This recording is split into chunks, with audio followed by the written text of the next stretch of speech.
hello, America and curling fans from Canada and Newfoundland. This is your host, Ryan Olson, bringing you the first draw of the 2026 MoPac Club Playdowns, part of the DoubleTakeout.com MoPac Championships. Our first game features Team Aronson playing with the Yellow Stones, taking on Team Tait with the Red Rocks. And we see the lead for Aronson push out of the hat, and we are underway here from Coyotes Curling Club in beautiful, pleasant Tempe, Arizona, where the temperatures are definitely not tepid. That's not a really great pun. They might get better as the weekend progresses. We'll see. We have 4 sheets at Coyotes, and we have 4 games in play this draw. We have 4 draws Thursday, Friday, Saturday, and then we have 2 games on Championship Sunday. So I'm so glad that you guys are here. As we see the lead for Team Tait delivering his first draw. That would be Brendan Folland.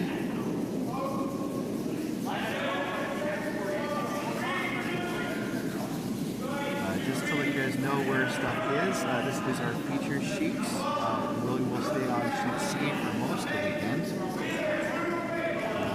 barring any weird circumstance. As we see the lead for Aronson deliver his next.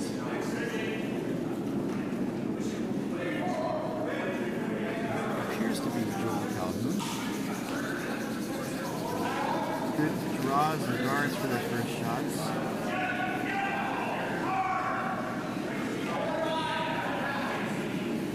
This is going to get around. Hard, maybe.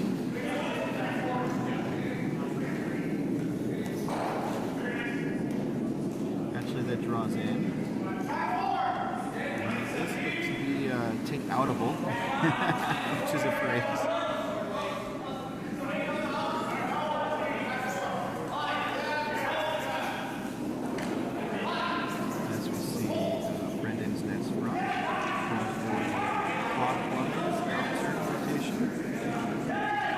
Pop that stone out. This looks like it's over curling though. It will tip the guard. Is the guard going to go out of play? And it looks like it will. So that is a guard zone violation. The rock is getting replaced. For the first 5 rocks at an end, the opposing team cannot remove the guard from the front of the house.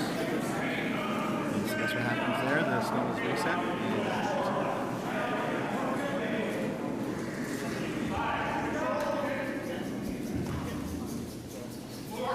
Just one last little adjustment, and that looks to be set.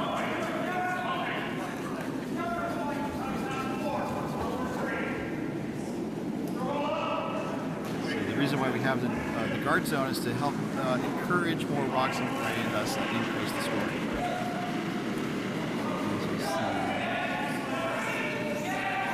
Second for Aronson throws home.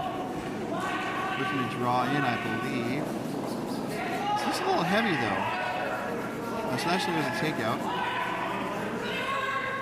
And it doesn't take the stone out. Well, it takes their stone out. That was I do think that was a takeout shot.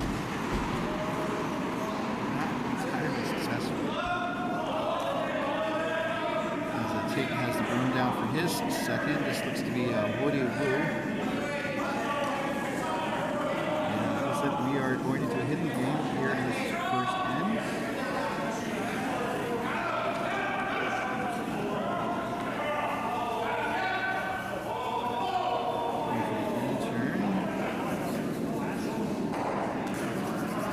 Hit and roll. Looks like it's going to get across the rings to the back 12 foot.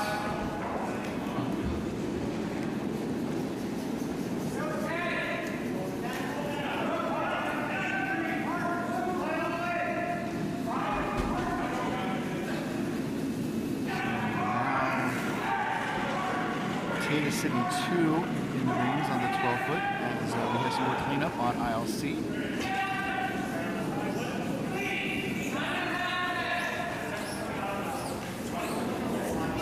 Outside of the red, and maybe do the double here.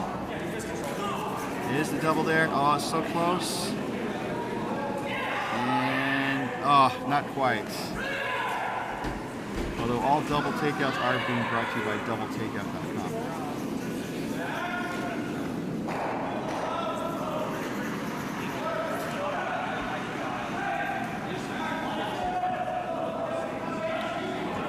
Mostly open house, and so it looks like Woody is going to draw, I'm going to say to the, he wants the stone to be on the outer 8-foot on the right side.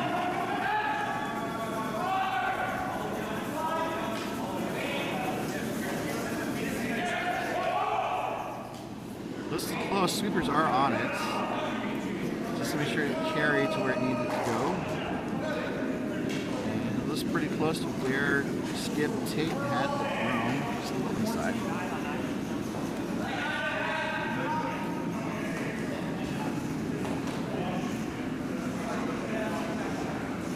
So let's see that shot was effective. As we see the third for Aronson deliver a takeout.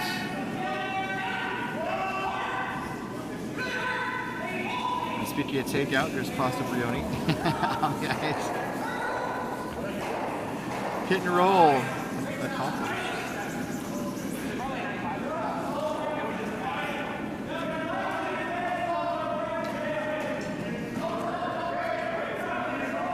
So thank you all for tuning in. Definitely appreciate everyone watching regional curling. This is a great showcase for local curlers and the sport in our region. It's always a pleasure to be here today. So we have both the men's and the women's fields here this weekend. We're going to feature them both pretty equally.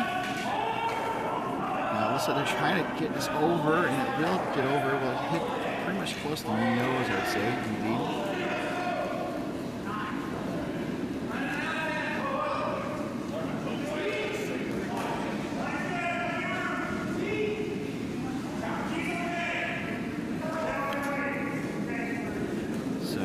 We're just trimming the hits back and forth here in this first end.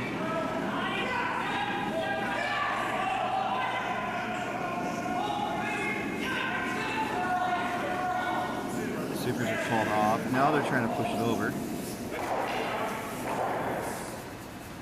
Got a hit. Oh, they did get the double takeout. Let's check the replay.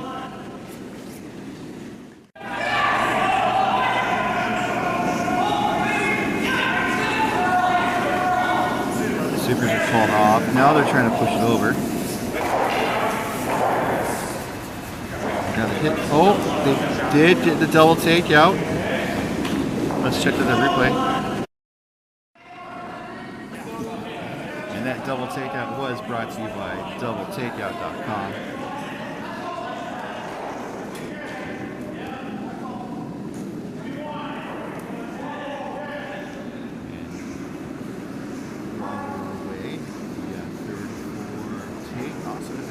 So we have a open house again. We're headed to a blank here, which is not uncommon in the early ends as teams figure out the ice.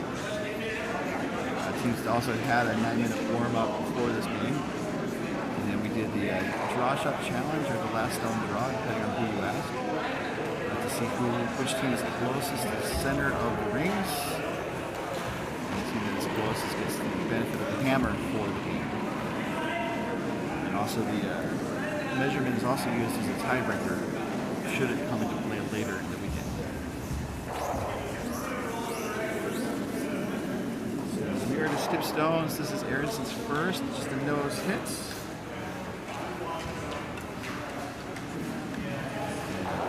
Tait wastes no time putting the broom down for a takeout of his own as he heads down the ice.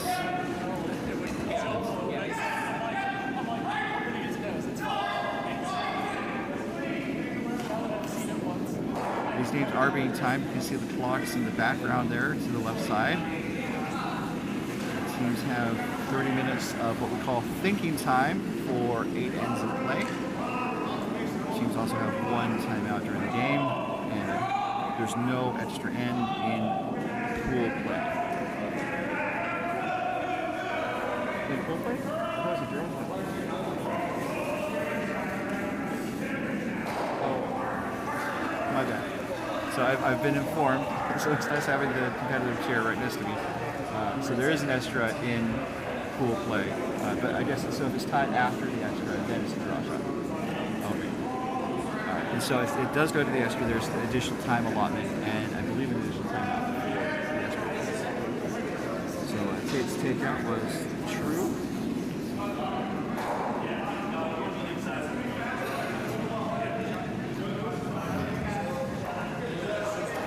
Aronson of Coyotes. These are both Coyotes teams, by the way.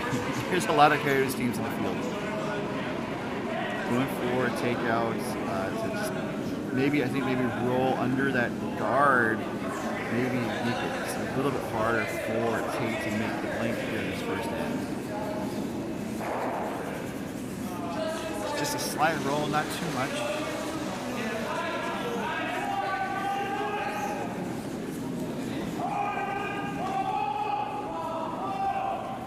So the broom is down for the takeouts.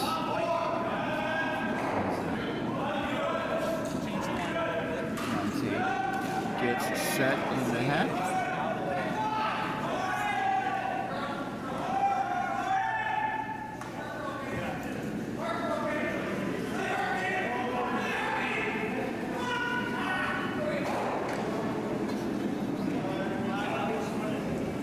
Last strike here in the first end, looking for a takeout to keep a clean house and to carry the hammer into the second end.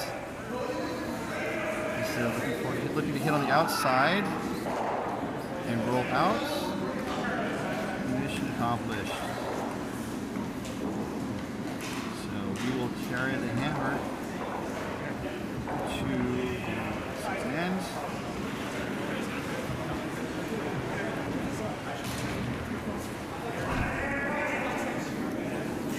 So with that, we will take a brief pause in the action, and we will be right back as our coverage continues from the 2026 Club Playdowns, brought to you by DoubleTakeout.com.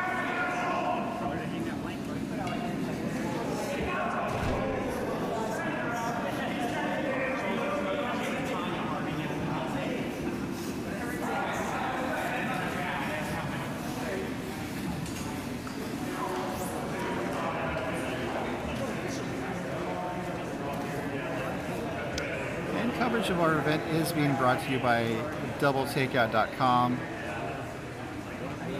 Throughout the competitive curling season, proprietor Ken Pomeroy updates the site with the latest stats and information about the top competitive teams from around the world at DoubleTakeout.com. And by curling.gg. If you have a game scenario in mind, go to curling.gg to recreate it, test out different scenarios to see which one works for you. Curling.gg. And by Endgame Curling. Manufactures a travel handle which breaks into 3 pieces for easy travel in a carry-on bag, most carry-on bags at endgamecurling.com.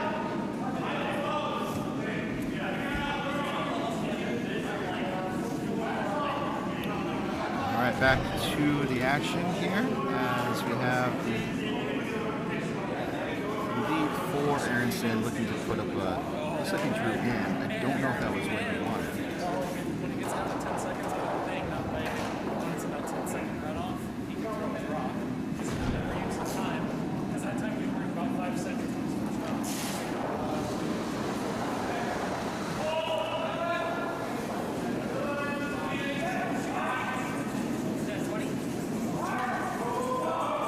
So with that draw into the rings, it gives Tait an easy takeout, which is the option that we choose. So it looks like we are drawing play into the rings again for this second round.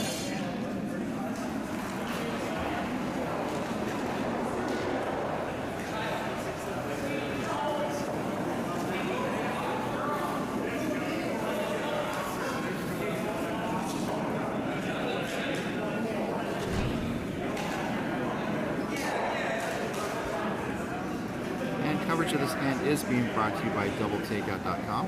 We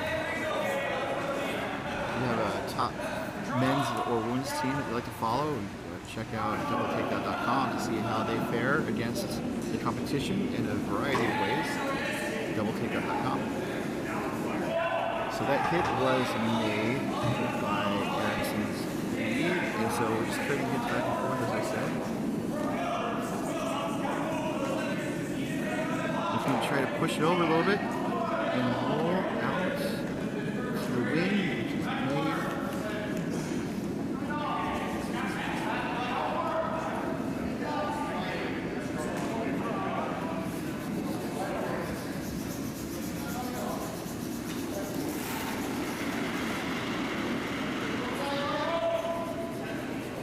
If you want to check the latest scores and results, you can find it at bonspieler.com.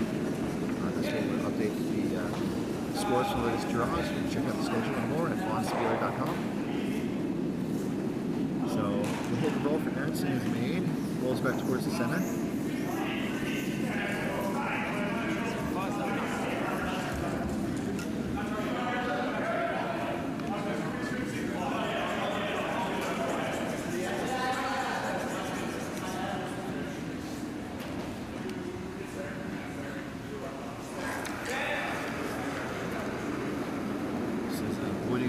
First going for the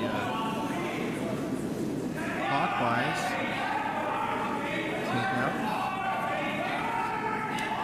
Woody's a lefty. Hit is made, it rolls out towards the 12th foot, is going to hang around, and it will.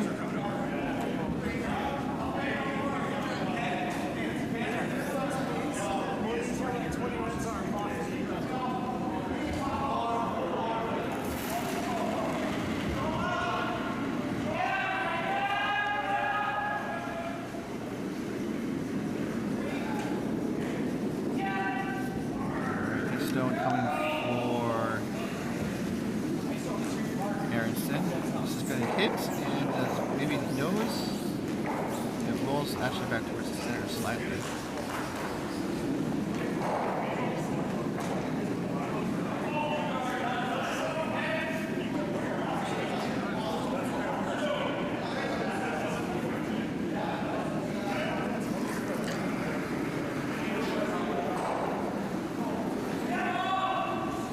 Woody's next rock, and for the clockwise rotation again, looking to hit, and I think you roll back towards the middle. You need to push it over. Looks like it's a little inside, but it will make contact and roll out. I think they wanted to keep the shooter there.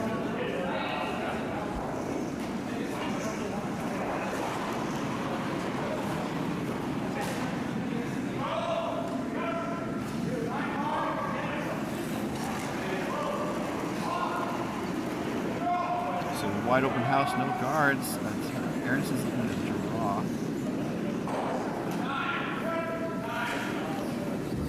I'm just looking to put one right on the center just based on where Sean has the drum. So both of the skips are named Sean, but they spell their names differently. I don't know if that's a fun fact necessarily. I'd say it's fun. So a good draw right on the lid there.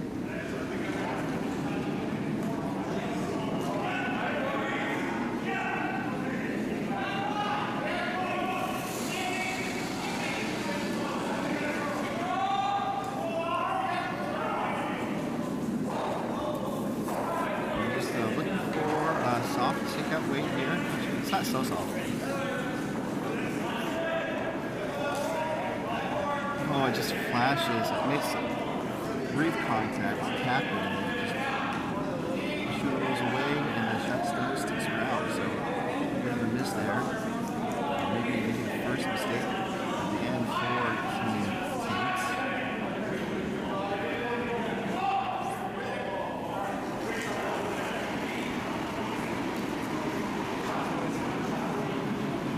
So with that opportunity, Aronson's going to put a front stone right in the guard.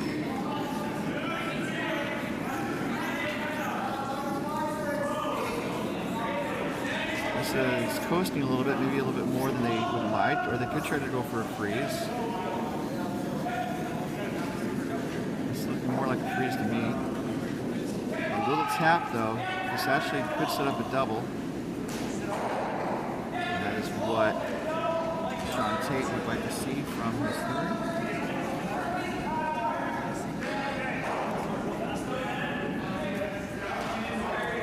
Freeze is a hard shot to make. So just the fact that there's a little tap is not, it's not great, but it's not an unexpected outcome. Looking to see some granite fly with the out-turn counterclockwise rotation.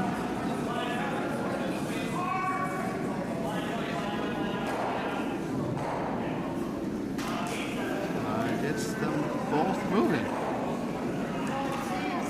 It's awesome. That double takeout was brought to you by doubletakeout.com. So it's a nice recovery for the Tait delivered after the flash with his first stone. Not quite a flash. It's a glancing blow.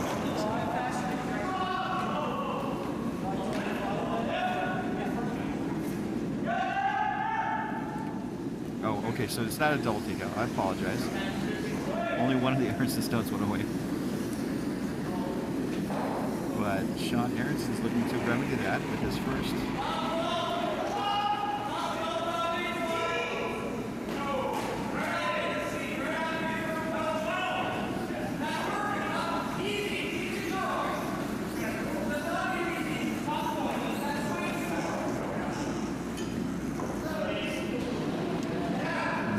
They're definitely looking for a front stone or a guard.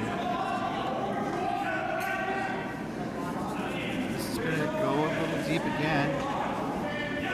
It turns into a really good freeze. It looks like Tait wants to try to double those out, or at least get one of those moving.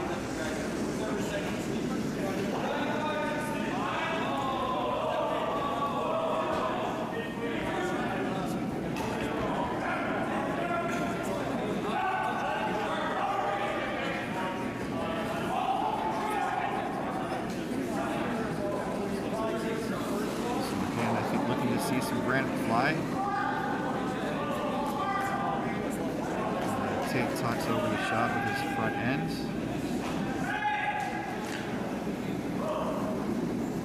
A little wobble there.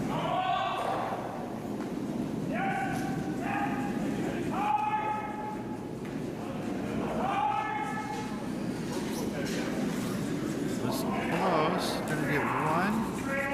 Just the one, and then the shooter's going to roll to the back forefoot. Pretty good outcome considering.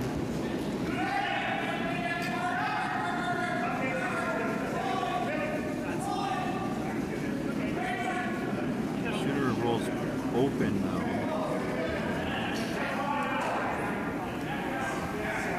So thumb is down for Sean Aronson to take it out.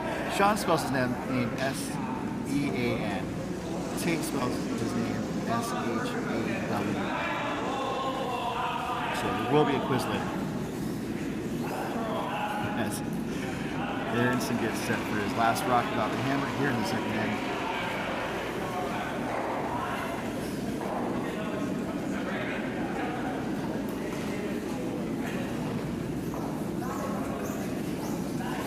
Just looking for a nose hit to stick around. Little roll towards the rolls on top. That's a nice little roll there from Sean Aronson.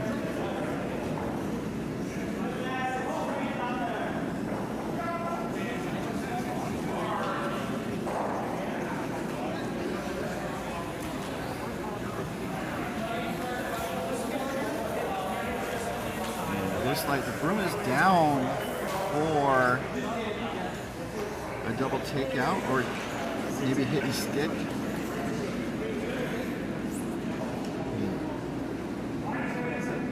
They could be going for the blank here.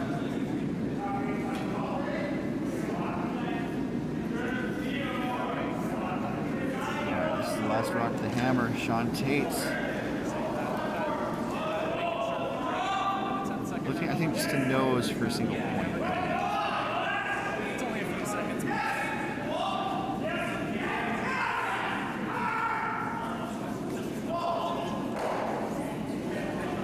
Nose hit, rolls towards the center, good for 1. So, good shot by Sean Tait, but Aronson was able to force Tait to a single point and grab the hammer for the third end, which we will see in a moment when we come back to the 2026 DoubleTakeout.com MoPac Championships, coming to you live from Tempe, Arizona.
Welcome back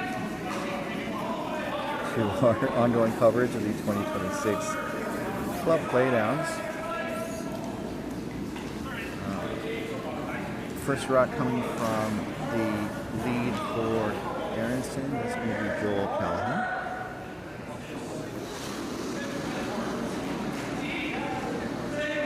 And I gotta believe that draw was intentional.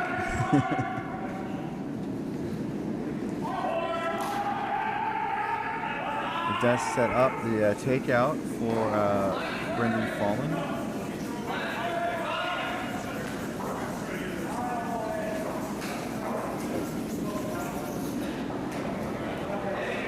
Oh no! So I saw his facial expression, and he had his teeth bared and kind of a hissing wince perhaps, and that was justified because he unfortunately missed there with his first. Another kind of glancing blow as Joel comes out and is looking to, I think, split the rings. Outturn, I guess either a guard or a front step, or just a draw in. This looks like it's going to draw in. Maybe a little heavy. You can see the weight come off of it a little bit. This settles just behind the tee line, so a pretty good place for Calhoun's second stone. So looks like Tait wants Brendan to try that takeout again.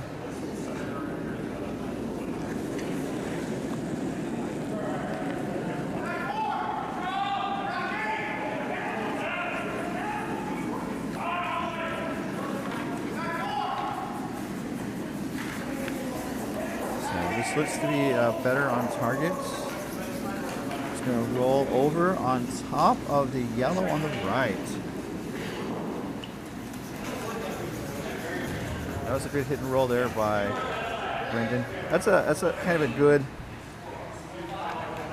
observation, I guess, to make for at this level of competition, is that people make mistakes, but the ability to bounce back and recover is always important. And so both teams have had players that have missed a shot, but then they've come back, and then they've really responded with making their second shot.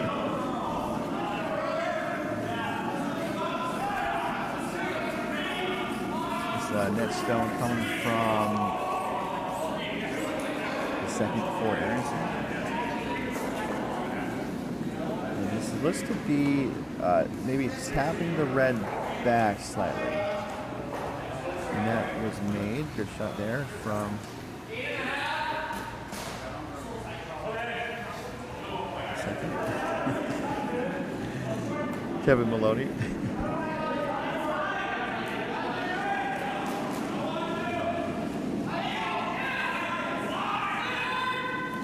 So it looks like Tait wants Woody to kind of blow it up.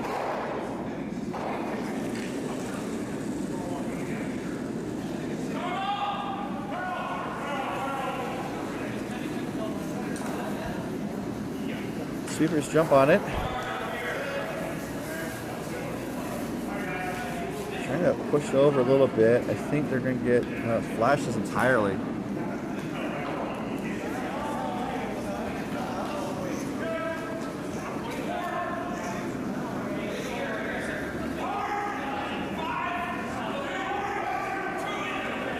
So this is shaping out to be a pretty good situation for Aronson. It looks like they're looking to put up a front stone or a guard with Kevin's second stone, the outturn counterclockwise rotation.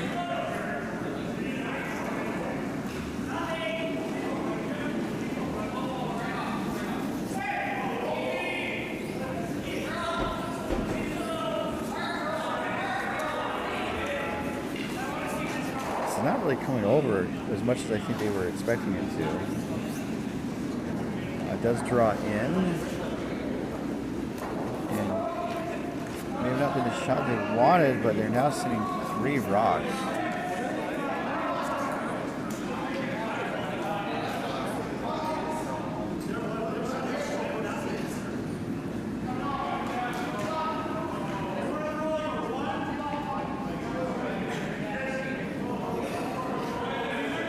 Oh, that was really second.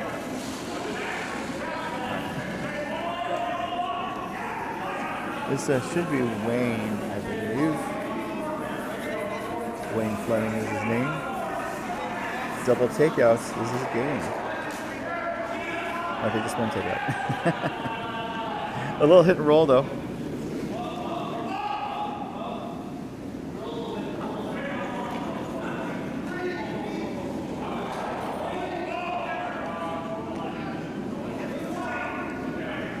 Looks like it's good for a second shot. As we see Jason Halleck in the hack for Aronson. Coming up at the break, we'll go around the rings to let you guys know what's happening on all the games. And then after the fourth inning, we'll take a 5-minute break.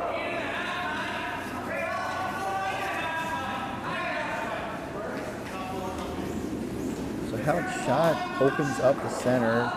They lose both the first and second stone. So they lose their shot rock and they lose the Tait second stone. But it does open up the button. It maybe count that as a miss.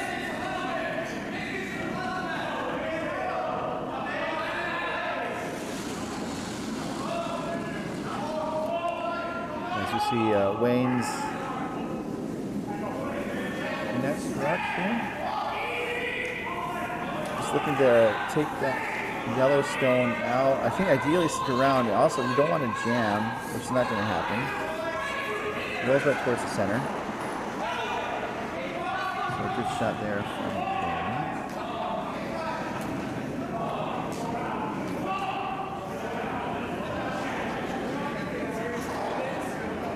A possible double there for Jason's seconds. Going for the clockwise in turn, takeout.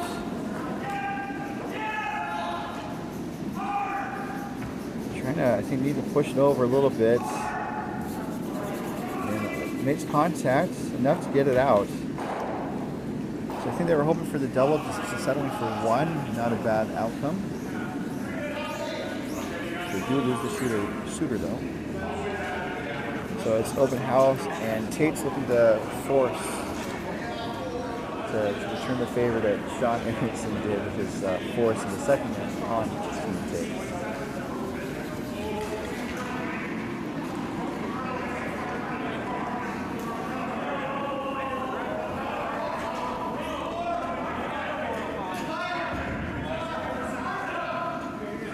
So it looks like they're not going to go towards the center, just based on where the vice has the broom. Fleming is the vice. Looks like they're trying to, I think, just maybe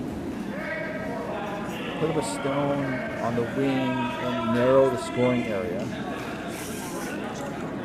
Obviously, the name of the game is to be close to the center with the last rock at the end. This weight looks pretty good. So obviously there's different ways to get to be the last rock at the end, closest to the center. It goes a little deep.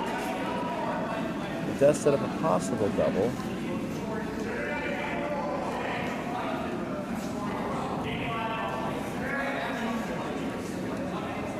See which shot is, which stone is shot.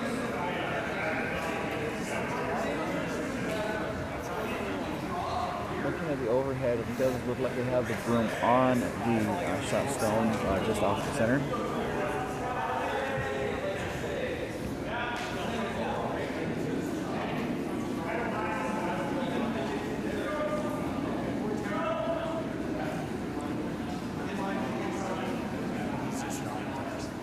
And I was thinking about why they would go so deep with Tait's first rock, and I think maybe they didn't want to set up an easy double. So I think ideally they may have wanted it high, but plan B may have been to draw it back to the back of the house. This is Sean Aronson's first, looking for, I think, looking to draw on top of that red on the left. His line looks pretty good. Maybe he's going to have a slight tap. Ah, just a perfect freeze there from Aronson.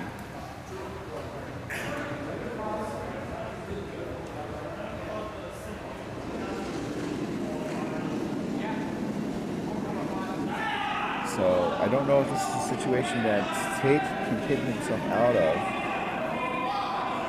So I think it looks like they're just going to draw on top and just keep narrowing the scoring area.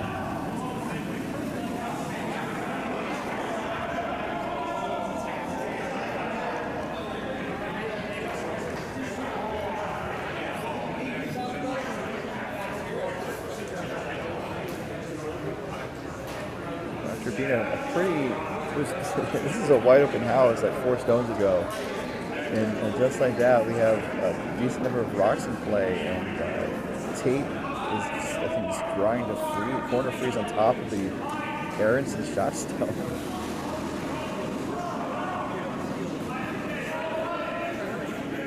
So Woody's trying to, it's not Woody, pardon me. He's trying to push over. This is over curling, and this might be not too bad though. So it does tap the yellow back under the red. Corner freeze is but on the outside, and I don't think that's what they were looking for. But I think they were able to salvage a little bit out of this scenario.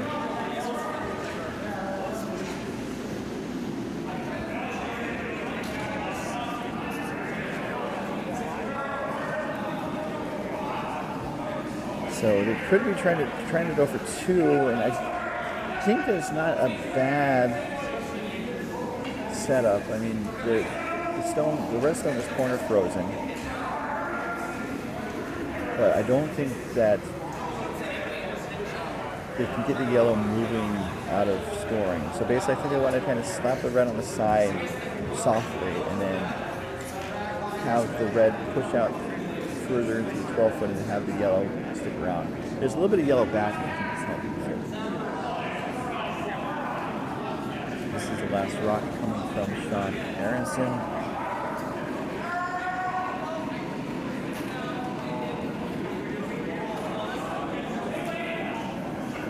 Nice smooth release. Looking for the stone to come down the ice. Trying to curl it. This weight looks to be hack. And it's coming over okay. Is it going to be enough though? Not quite. And they're pointing at the red. So just a good effort, though. I think they just need just a little bit more polish on that hot dog to get the stone moving out of the 12 foot. So just a good effort there from Aronson, but it does result in a steal.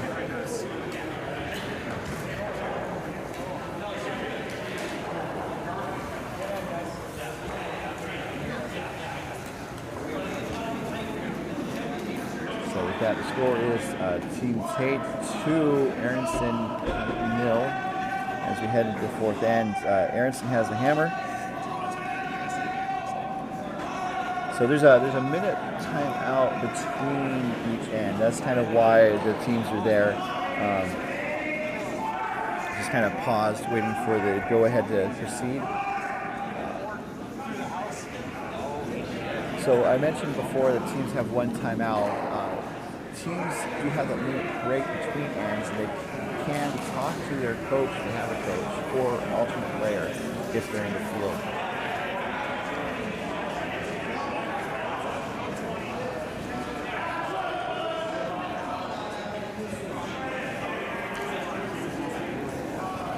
So as Brendan Fullen gets set with his first stone of this end, looking for the in-turn clockwise guard, I believe. Let's go around the rings and let you guys know what's happening on the neighboring sheets. From the left to right on sheet A, we have Team Raju starting the game with a hammer, being forced with single. And then Team Campbell from Coyotes was forced as well, so they are tied at 1 after 2. Raju hails from San Francisco. Campbell from Coyotes. Sheet B, another Bay Area team, Team Meyer, starting with a hammer but not having any luck with it. It's been all the player from Coyotes. The player stole 2 in the first, and then Meyer blanked the second to keep the hammer. So it's a 2-0 player over Meyer after 2. Looks like Joel put up a corner guard as his first. Good. Brendan Red Rock slipped into the wings, which I think Tait was okay with.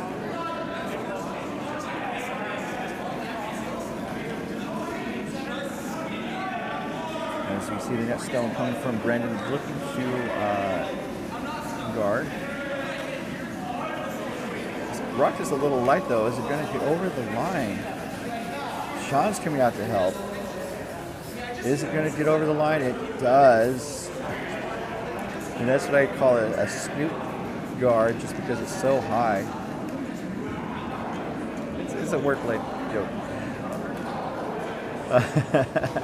And it doesn't quite cover the shot stone. So Aronson's going to ask Calhoun just to pop it out.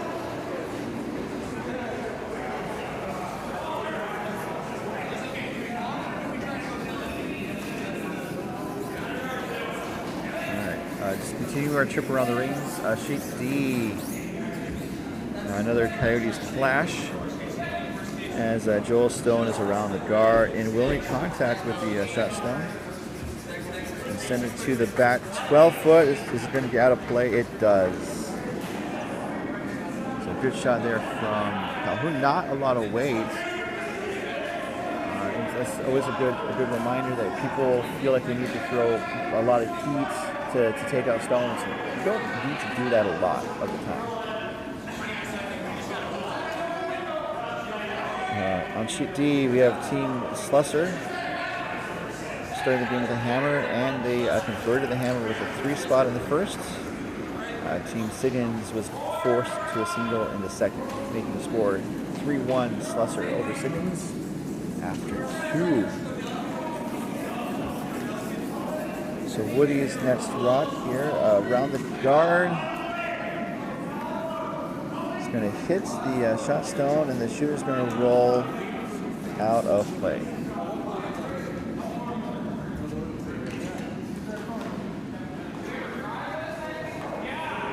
I think Woody would have liked to have stayed around, but the primary goal was to get the shot stone gone, and that was mission accomplished. As Kevin Maloney is set.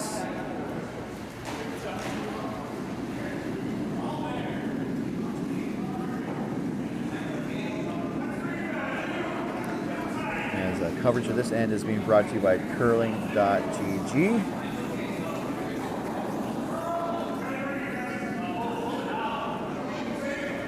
Offering realistic curling physics in a gaming engine, curling.gg, allowing you to recreate various curling scenarios to see what shot may have worked and may have not worked. It's a training tool for novices and experts alike, curling.gg. So that draw around the corner guard looked pretty successful there by Kevin Maloney. Good shot there.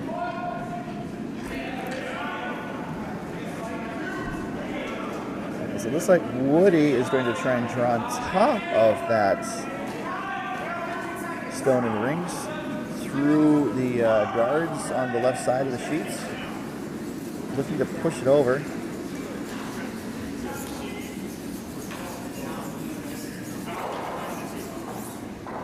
Looks like it's going to tap and roll under the high guard. Not quite buried, and they're also cleaning the ice to make sure they didn't leave any debris on the surface. So I don't think that was the outcome we wanted.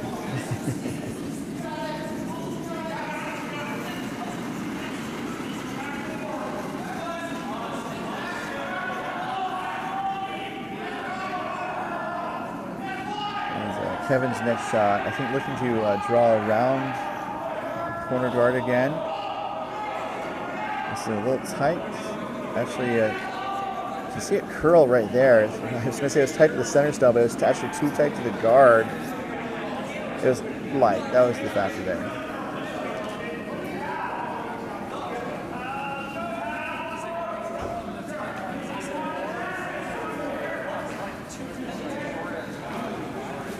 Interesting thing about Kevin and his shot selection, or where he's been asked to throw, he was asked to throw heat in the first 3 hands for the most part, and then after the last 3 shots he's thrown were either guards or draws.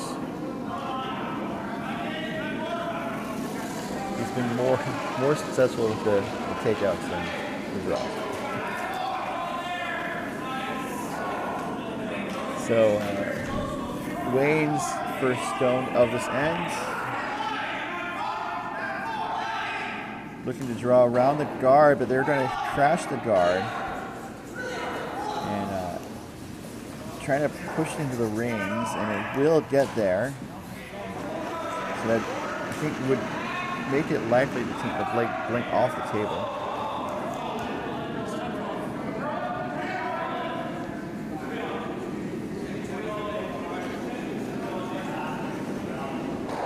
Does kind of have that left side of the house well protected, and so Jason Halleck is being asked to draw around those guards.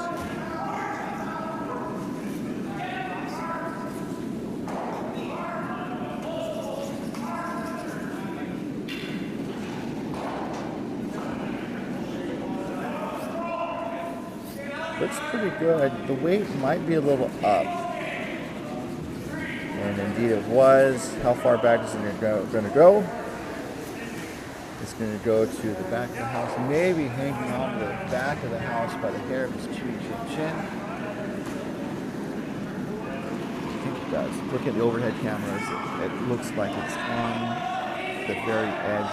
Not quite sure though.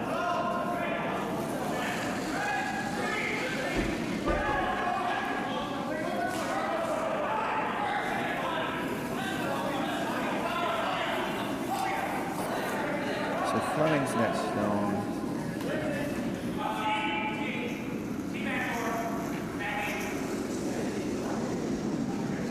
This is pretty good. Still heavy. They may have found a fast path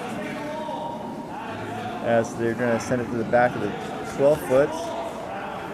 Good for second shot, it appears.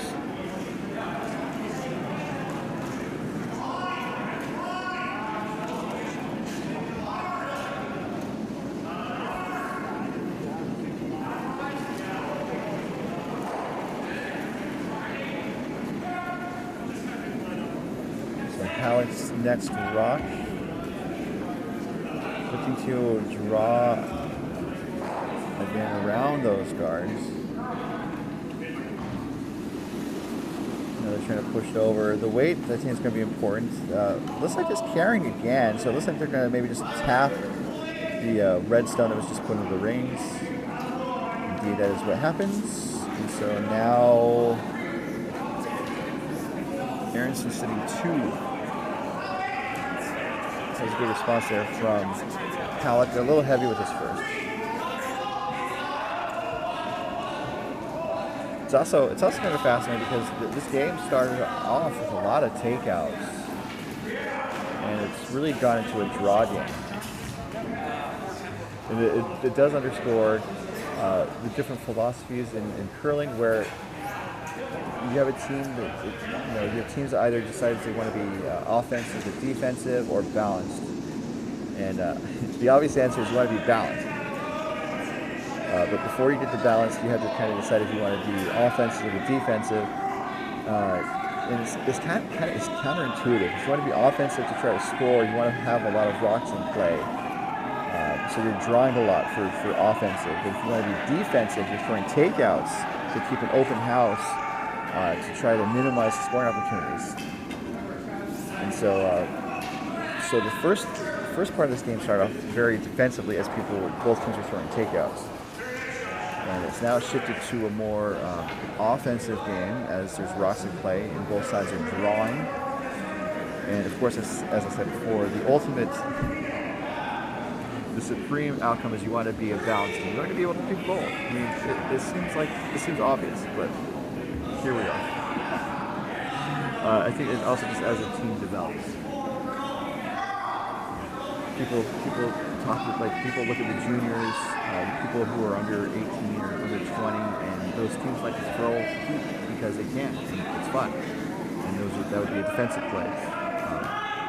But obviously, as they grow older, so the analogy goes, they shift to a more balanced approach with more offensive draw strategy. That was a good shot there from Tait to draw on top of the shot stone, covered. And it looks like Aronson can't clear it out, so I think he's just going to draw and sit on top. Maybe tap it out, just based on the weight he's throwing here. And it looks like he's going to tap it out. Wow.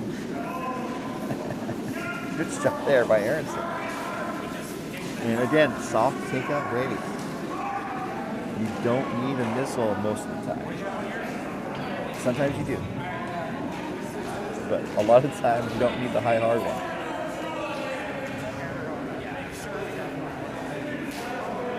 So now Aronson's back to sitting 2. This is an opportunity in the on the stove simmering for John Aronson.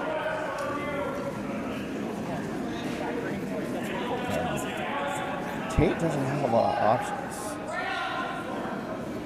Looking to draw again. I think maybe sit on the inside of that yellow in the back 12 foot. Tait gets set with his last rock here without the hammer in the 4th end.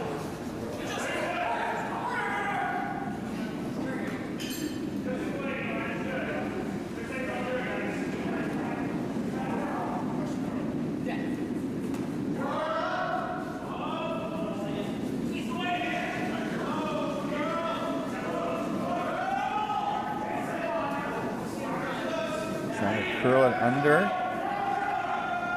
So they had backing, but I think they wanted to keep it high in the house, which makes sense. And use the cover as much as they can. And that was a mission accomplished there by Sean Tait. Another great draw there. Although if Aronson were able to pluck out that red stone,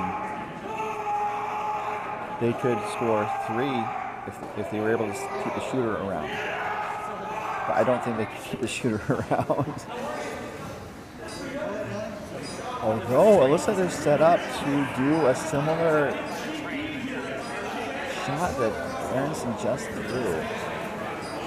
You can see where Halleck has the broom.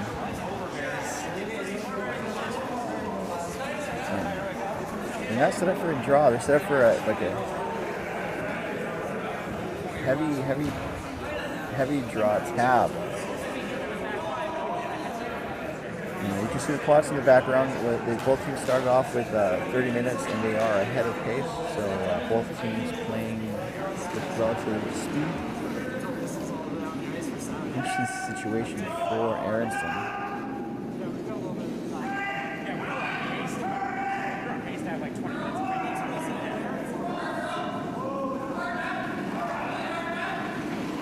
Master Rock looking for, I believe, a draw tap. So once it's past the guard, they want to, I think, push it over as much as they can. And actually, Joel's already on it and trying to get it over. Past the guard. Now is it going to get over enough? It will. Tap it, but not enough. Oh, goodness. Just taps the red back to the 8-foot. Another steal of 1. So another great effort there by Aronson. Just nothing to show for it. That does make the score 3-0 in favor of Team Tait. We're going to take a pause in the action with the rest of the teams. I'll be back in about 5 minutes. Until then, you've been watching the 2025 DoubleTakeout.com MoPac Championships coming to you live from Coyotes Curling Club.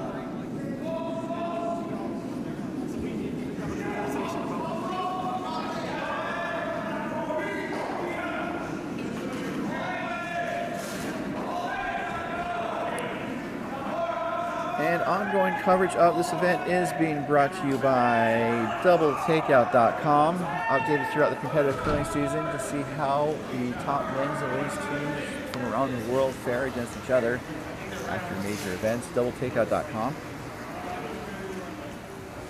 And by Curling.gg, offering real curling physics to allow novices and advanced curlers who like to see how their curling game scenarios develop. Curling.gg.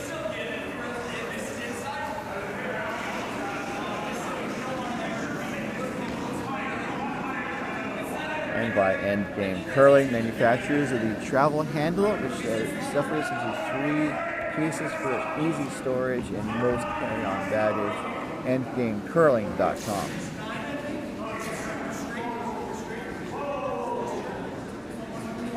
We'll be right back.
welcome back to our ongoing coverage of the 2026 DoubleTakeout.com MoPac Championships.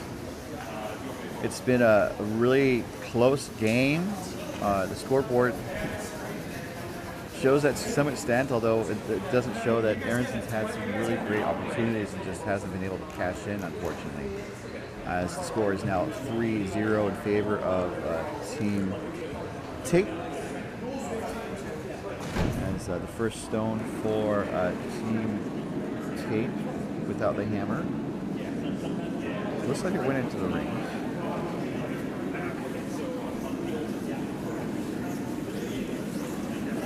Stone to the top of the house. As you see, Joel Calhoun's stone. Looking to put up a corner guard.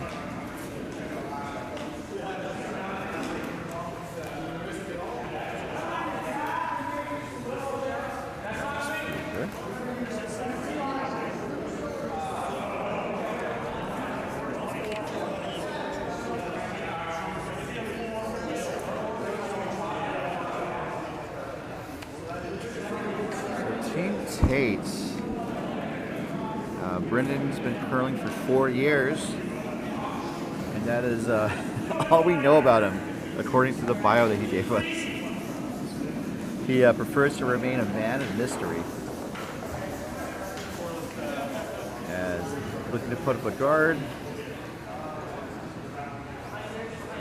And it looks like it will get there. Is it going to touch the center line? It does. Actually, it overcurls slightly. But it's on the center line, and it reminds me this is a good opportunity to let you guys know that we are playing the no-take center line rule for this tournament. It's an extension of the guard zone rule, where for the first 5 rocks at the end, an opposing team cannot dislodge a stone off the center line, even to promote it into the rings. If it happens, then it's up to the not-offending team to decide what happens. They can either remove the offending stone and reset the guard, or they can just let the rocks stay where they played out. So Calhoun here, another good draw.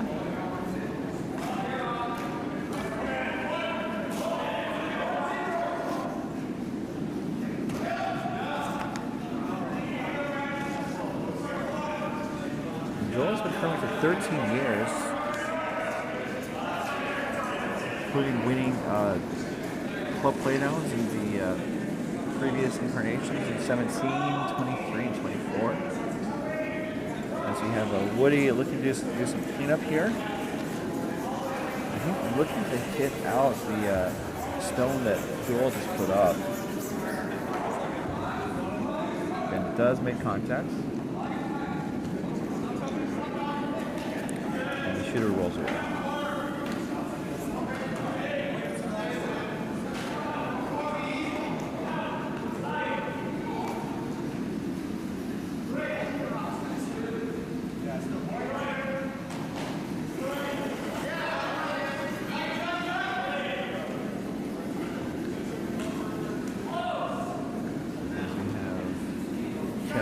First drop.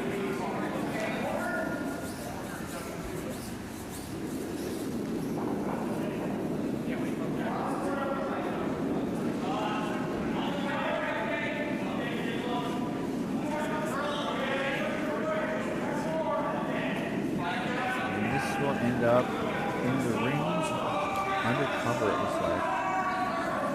Yes, it does. The coverage of this end is being brought to you by Endgame Curling, manufacturers of the Icon Broom and the Origin Broom. Unlock your potential with the curling broom that's right for you. EndgameCurling.com. Good draw there from Maloney.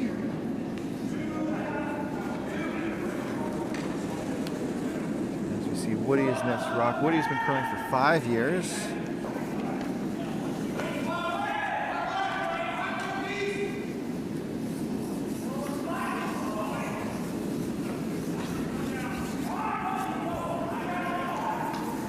He's being asked to draw around. It's coming up a little light though.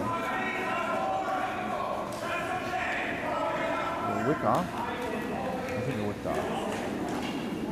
It did. Woody's been curling for 5 years. Busy year in 2022. He was the MoPac 500 champion for 5 years of experience or less. Also the 25 and under events, as well as winning the Pacific Northwest 5 and under. As you see, Maloney's next rock. And he's been curling for 12 years, and he has some great experience too, including going to the 5 and under nationals in 2020 and 2019. There's a draw again from Maloney. It does set up a possible double though, which allows me to use one of my favorite catchphrases. I think the double's there. And I can say that safely in the warm room. If I was on the ice, the double may not be. But the broom is down for some heat coming from Wayne Fleming.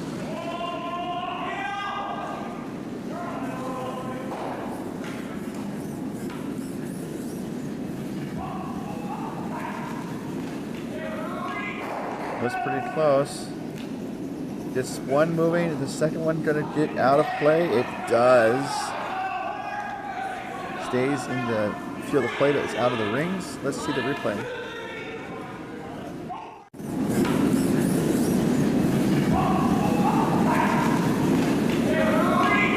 Was pretty close.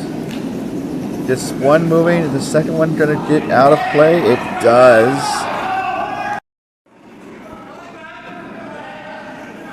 And that double takeout was brought to you by doubletakeout.com.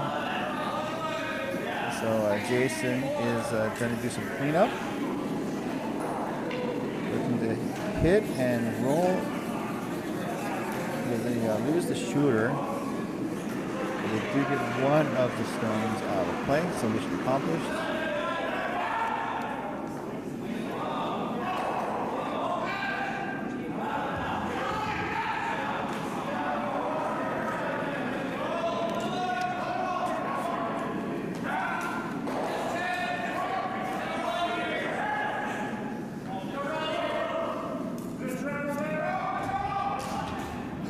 Looks like the shooter got rid of the yellow that was in the back of the sheet of play.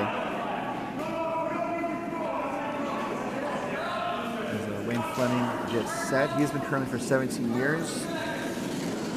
Obviously, he's playing on dedicated ice, but he has an appearance at the 2013 Arena Nationals, which are for teams that play on hockey ice, as it's colloquially known. That's my word power word of the day, colloquially. It's not my pronunciation word of the day, mind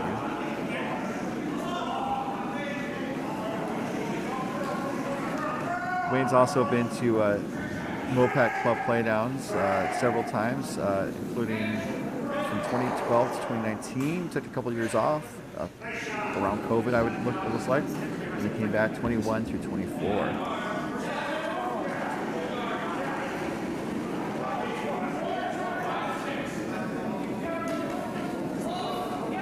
Jason Halleck is delivering. And he's been coming for 11 years. Looking to do some more cleanup here. Hit, and the shooter's going to stick around, it looks like.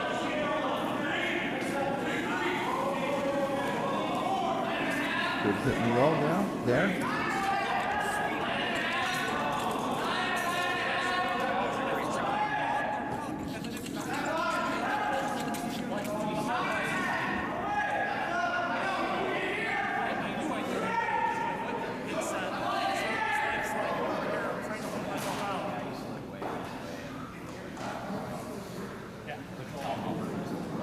So they're talking over the shot here with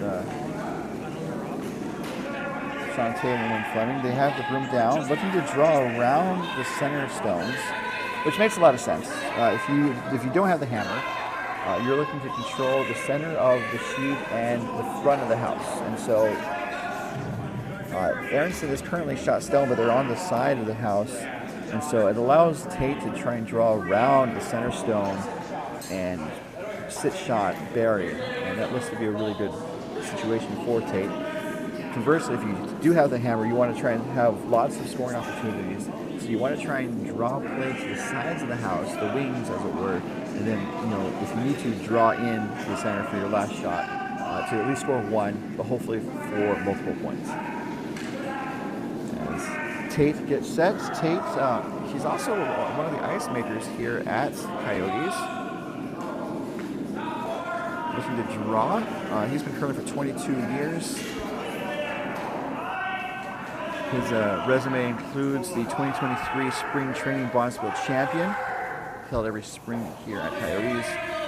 He was also a runner-up at the 2013. He's been a runner-up several times, 13, 18, and 23 here at this event.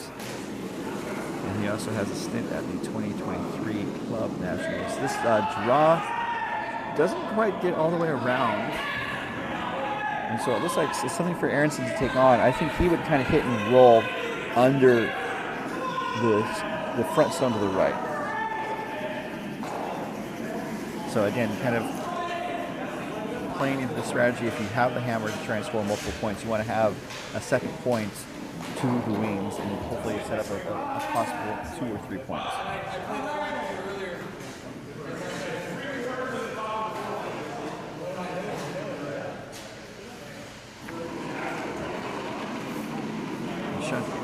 Aronson has been playing for 9 years.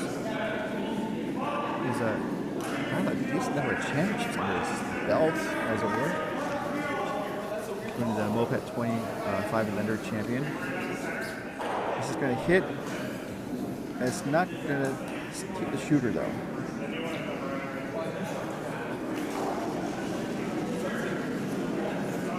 So it does a good job of getting rid of one of the stones.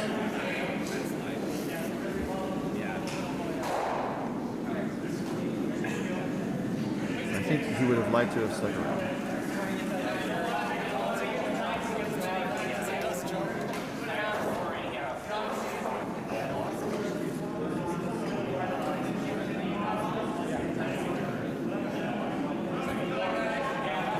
So Tait's looking to draw again.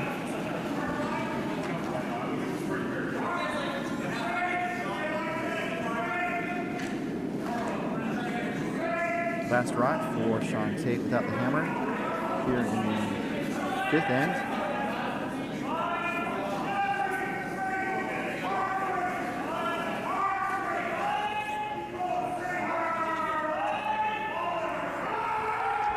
Need to make sure it's in the rings.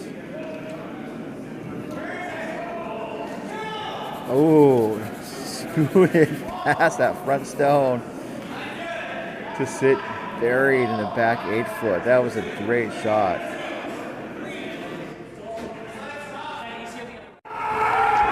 Need to make sure it's in the rings. Oh, scooted past that front stone to sit.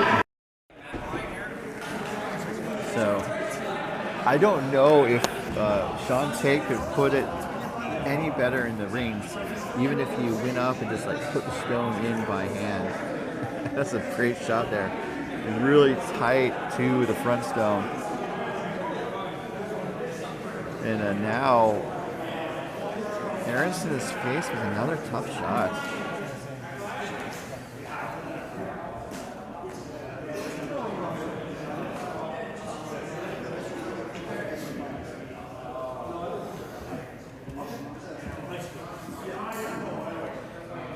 Aronson gets set, looking to draw just to the 4 foot for a single point.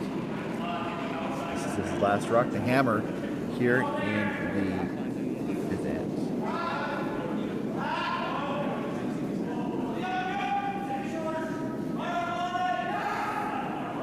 Definitely, you're going to make sure it gets around the front stone. See it break right there by the hog line. So it's past the front stone, and now they just want to have it settle in right on the back lid for a single point. And Sean Aronson and his rink are on the board with a single point. Tait takes the hammer and a 3-1 lead to the 6th end. We'll be right back to the 2026 MoPac Club Playdowns, brought to you by curling.gg.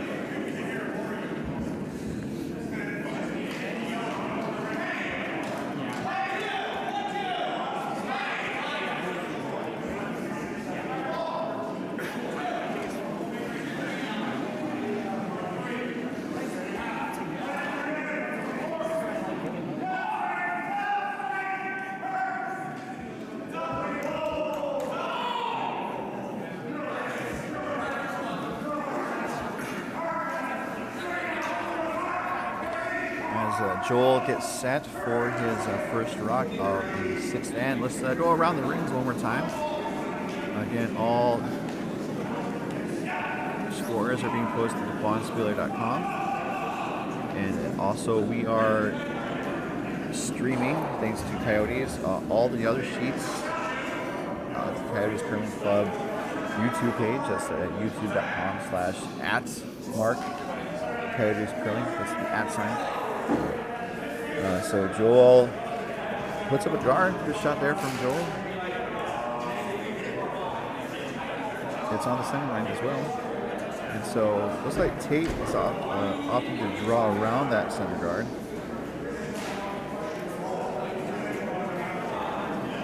So all the teams have finished their 4th end break.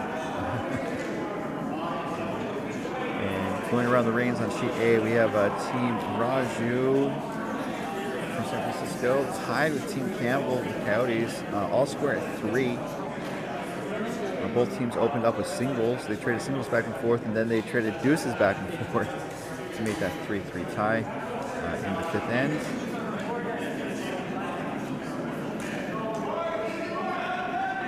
So it looks like we had a no-tip rule violation there from Brandon. Unfortunate. But you can see that they kind of looked at it briefly and they reset the center guard and then removed the offending stone.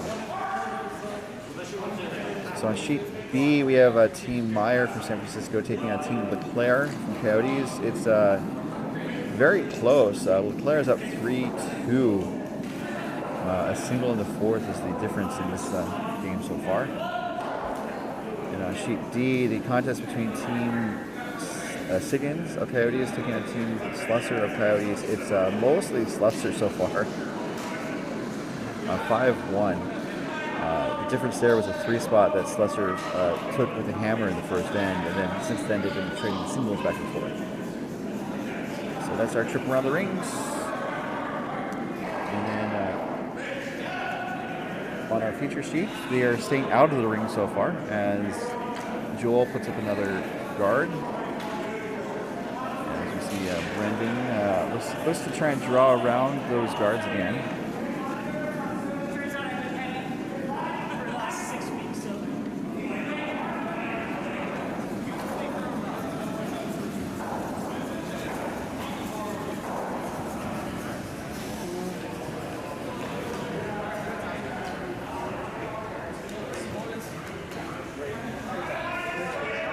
Turns out to be a guard as well.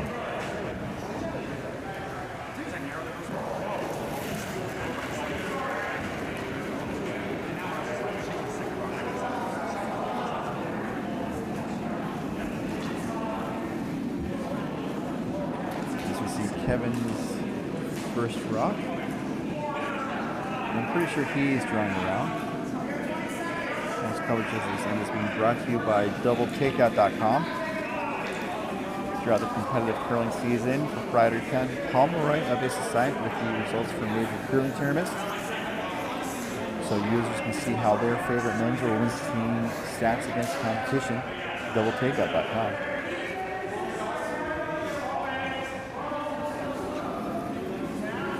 So it looks like Kevin's draw was successful. So So now Woody is being asked to do some cleanup. And Woody can throw. He's not a lefty.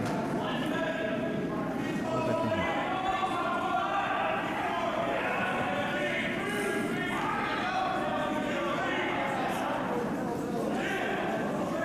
So doing some cleanup on aisle C. He's going to get one. Gets another guard moving. Promotes into the reins. And it rolls somewhat behind the shooter. So the shooter turns into a bit of a corner guard. And then one of the Reds got promoted somewhat under cover. Pretty good shot there from Woody.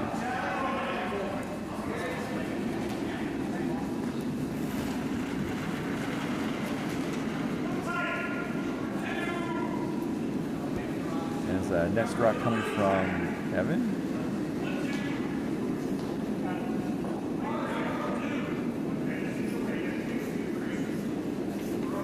And just looking to put the guard back up.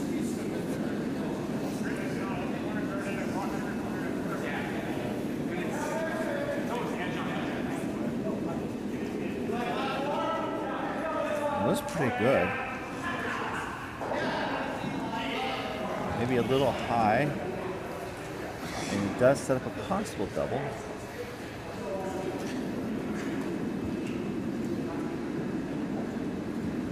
And Woody gets sets. And at this point of the game, Woody's thrown almost exclusively takeouts or hits. As he's throwing another hit here, he's going to get one of the yellows moving and taps the red up. Further buried under that corner guard. So a good shot there from Woody.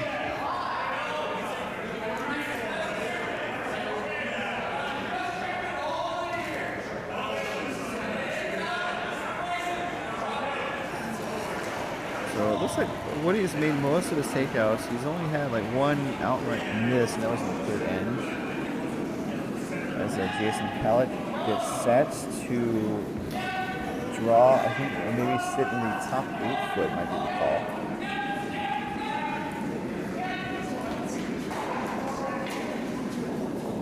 This is a little light, so this is going to be another a dart stone.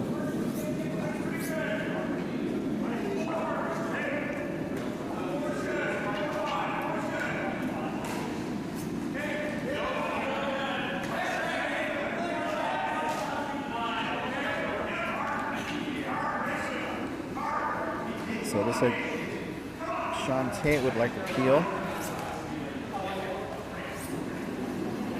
And I'm sure that Wayne Fleming would love to give it to him.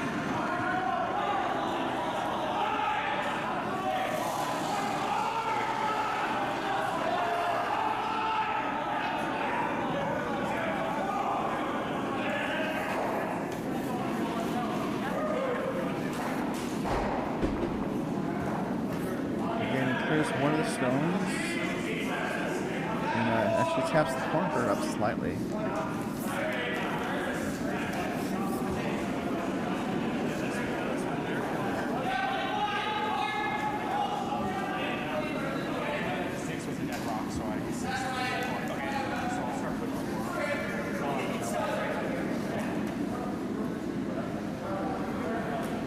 So it looks like Aronson wants to put the guard or front stone back up. As Halleck talks it over the front end.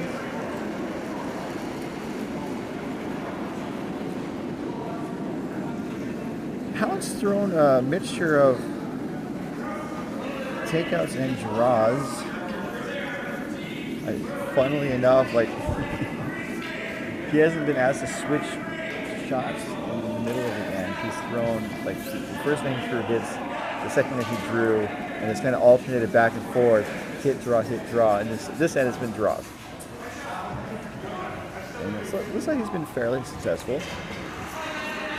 As that does look like a really good guard there. Good guard, y'all.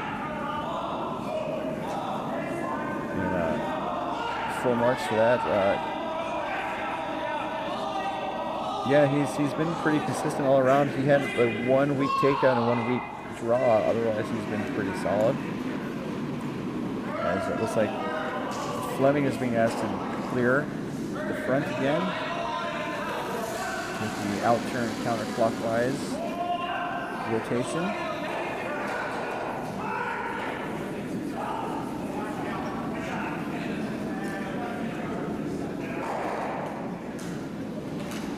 It's two stones moving, and then is the other yellow going to go out of the house? So one of the guards goes away, one of the guards goes into the left wing. So not a double takeout, brought to you by doubletakeout.com.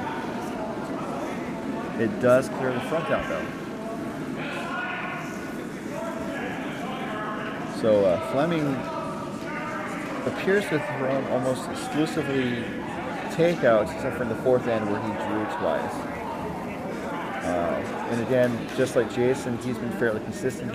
He's had one miss on a takeout and one miss on a draw. Otherwise, pretty close to full marks already.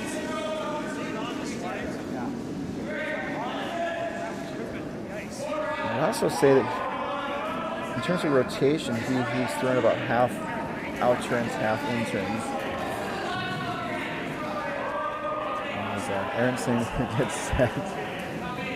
Looking to put up a front stone or a guard with his out-turn counterclockwise rotation. Going for the front stone.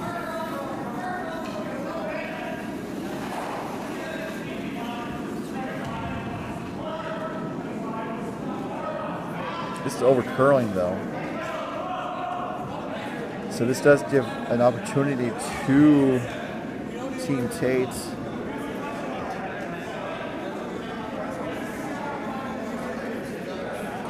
And Aronson's throws a balance between takeouts and hits, and it's hard to score the shots of the skips because either you make it or you don't. Either you get full marks or you get 0%. And that's, especially on the last shot where either you score when you need to or you don't.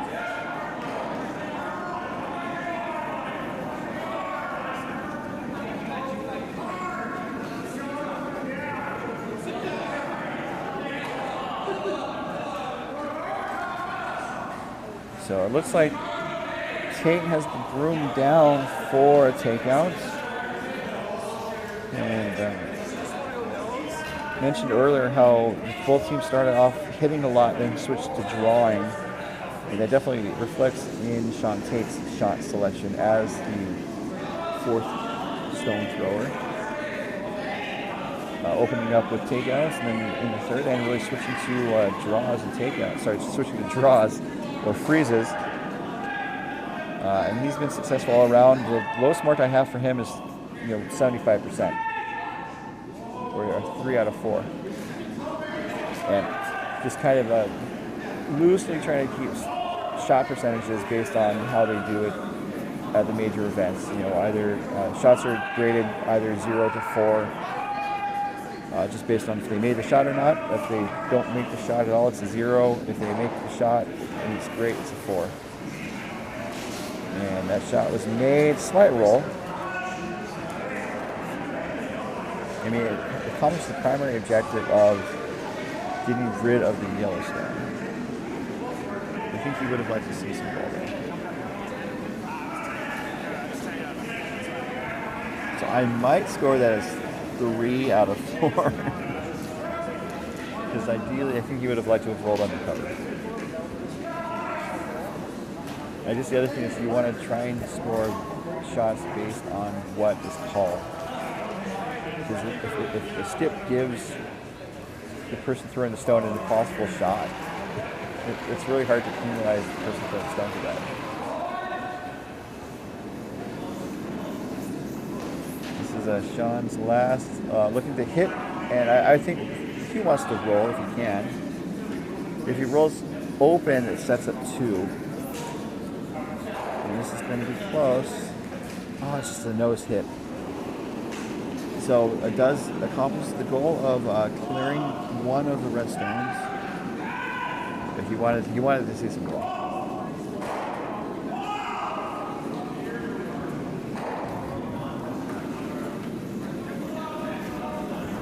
So Team Tait has a chance for 2 if you're able to clear the yellow stone and stick around. Just looking for a soft weight takeout here. If you're almost nose hit, but they want to hit on the nose or just to the left and stick around. This is the last rock coming from Sean Tait in the 6th inning.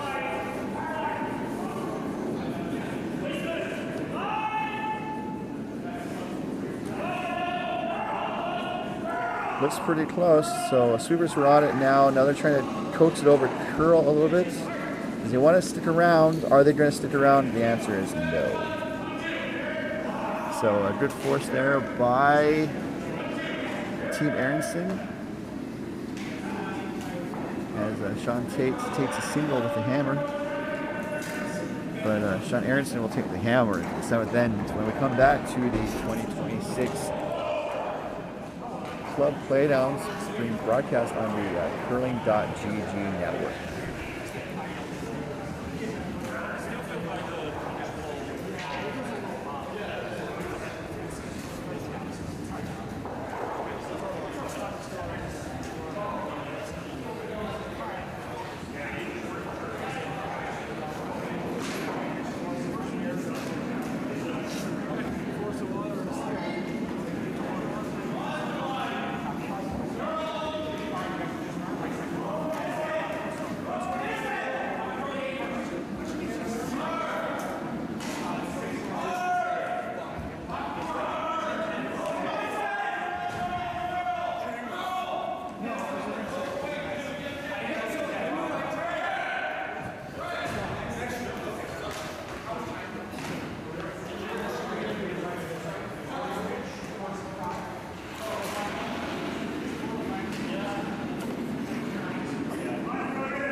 Back to the 2026 DoubleKickout.com MoPac Championships.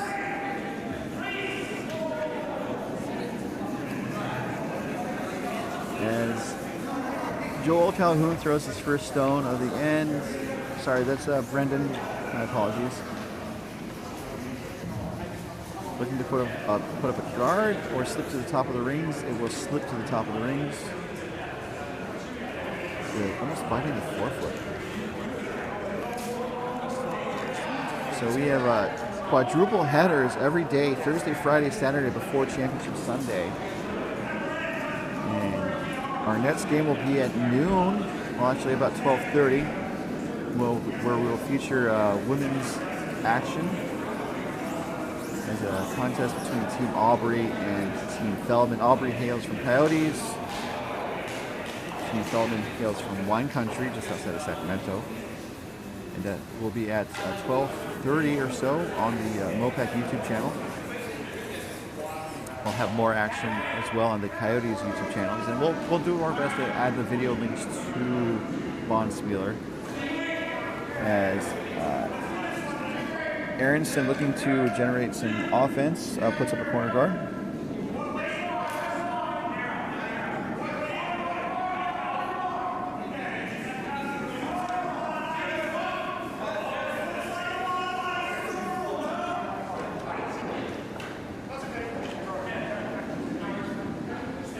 So the other game times, if you can track at home, every day, Thursday, Friday, Saturday, we have games starting around 9 a.m., 12:30 p.m., 4:30 p.m., and 8 p.m., all times Mountain Standard Time. So if you're on the West Coast, just minus an hour.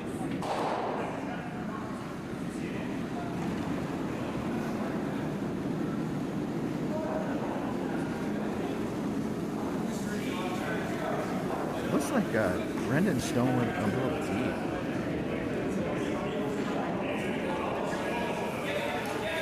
Joel is looking to use that corner guard. Oh wow, look at that swing.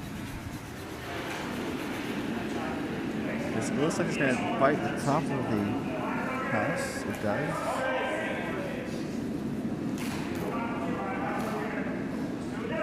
Although Tait is sitting 2.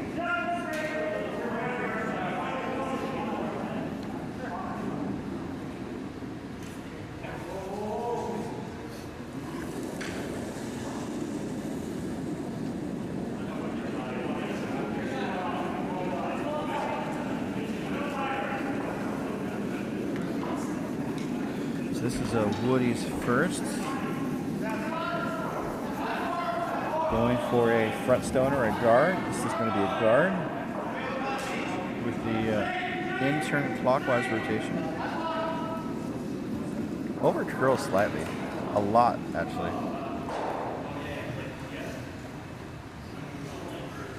So Aronson can do some cleanup here. Maybe find some places to hide, looking to generate some offense down 3 here late in the game. 7th end, there's only one more end after this, so they need to score probably 2 here to stay in it and then maybe steal the last. As we see Kevin with his first, looking to, I think, hit and roll perhaps. Gonna get a hit. And where's it gonna roll? The edge of the 8-foot.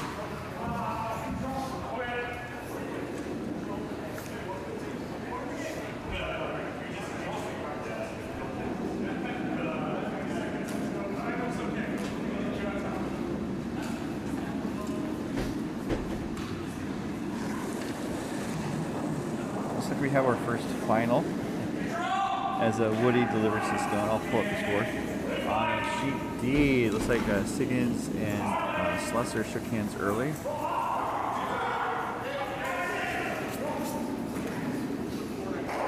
As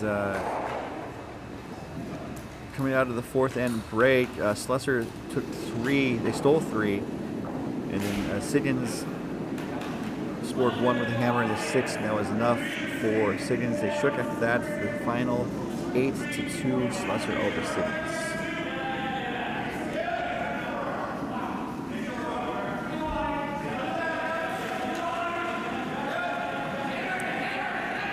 So the situation's looking like it's shaping up, leaning towards Aronson here with the hammer here in this 7th end.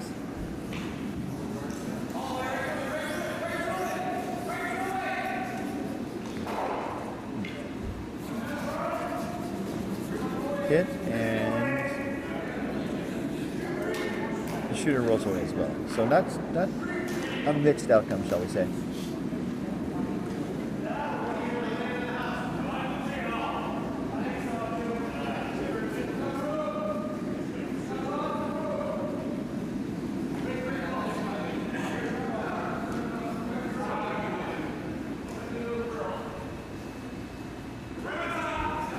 So Tait's just looking to keep a clean sheet and really try to force Aronson to a single point.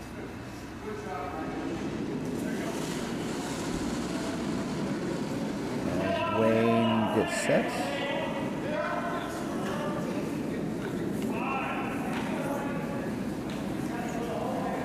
Looking to hit, and I think a little roll would be okay. A stick is okay. And mostly stuck.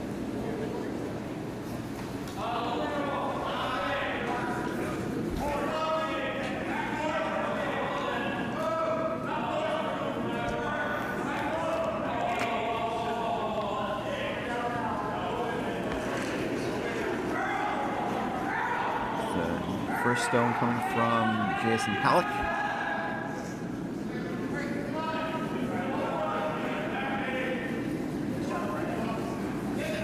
Looking to hit. And I think they would also like to see some roll if they can. This is going to hit on the outside. It might roll out. And it looks like it will roll out.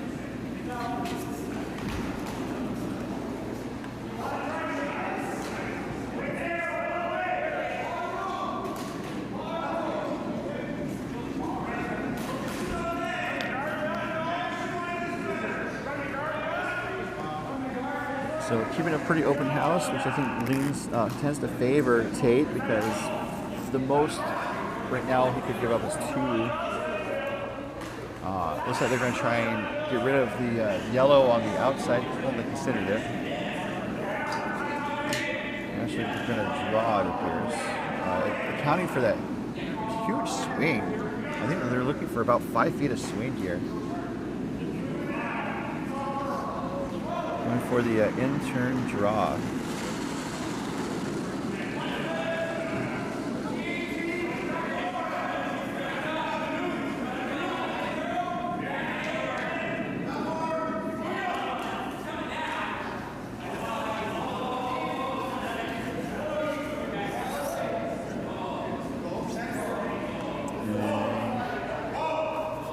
Looks like we are seeing that 5 feet of curl. It's just a little heavy though. It's going to go out of play, so it gives Aronson an opportunity.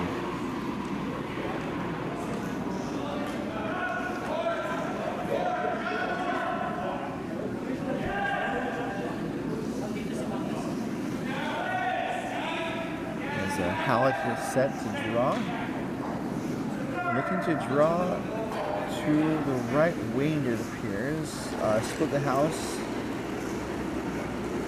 I think that would give Tait a chance to kind of maybe draw and out-count those 2 stones that might be in the rings after this.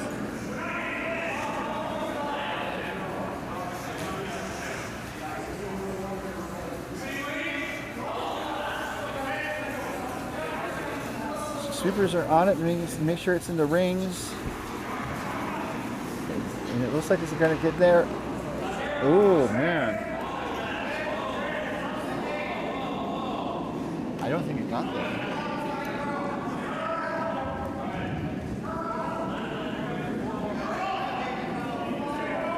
So it looks like it might just be 1 yellow in the top left, about 10 o'clock if the house was a clock battle.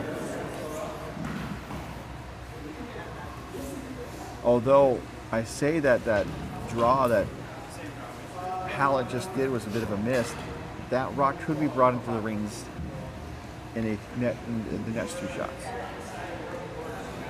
So again, Fleming has the broom down for his skip to hit that 5 feet of curl.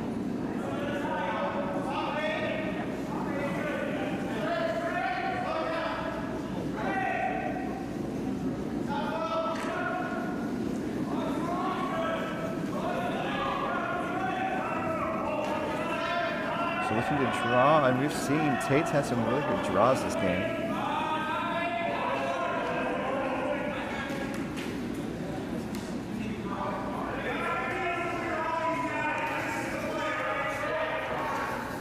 So sweepers, I think we're waiting for it to curl, and then once it did, then it just working to push it further under that center stone, center guard.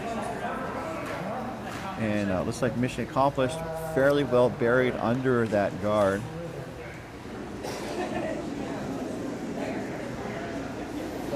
So Aronson has the hammer. He needs to try to dislodge that red to score multiple points.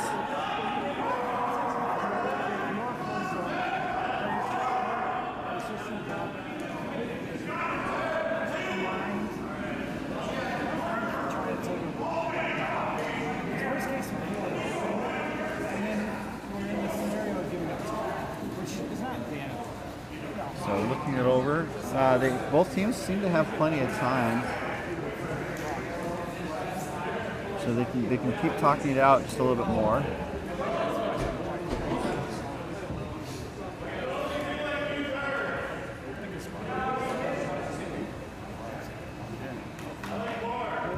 So I think I would almost. I mean, they could try to take the guard and the shot stone on, and they could open it up. And so I would maybe try the double. But the full team's coming down and talk it over. Let's see if we can listen in.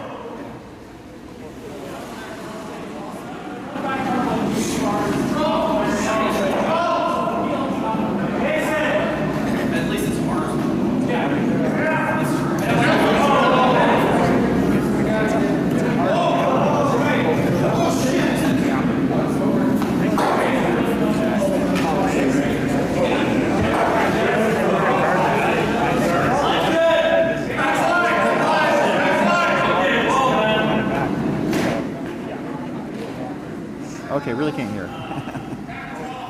I'll keep trying though. So, looks like they are going to try the double, which I think is the call here. Because that's the best way to try to get multiple points. And they need multiple points here to stay alive here late in this game. As Sean gets sets. Nice smooth release. Let's see if it's on target. It's going to get 1. And lose the shooter, but that was to be expected.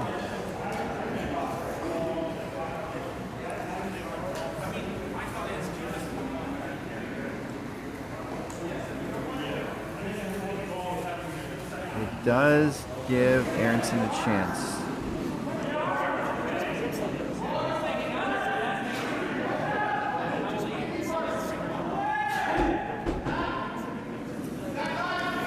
I think they would have obviously liked the double, but at least it keeps things open. And so Team Tait is coming down to talk things over. They could split the rings, and I think that's what they're looking at. Splitting the rings would make it next to impossible for Aronson to score 2 points. And Tait doesn't need to steal here. They're up 3 with 1 end to go after this.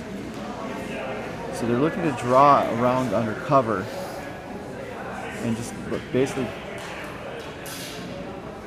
make it so that Aronson would be forced to a single.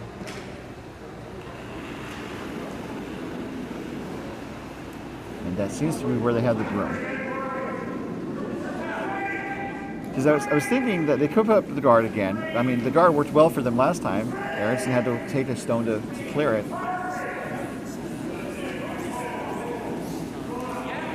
But it looks like they are going to try and draw to the right, split the house, and force Aronson to a single.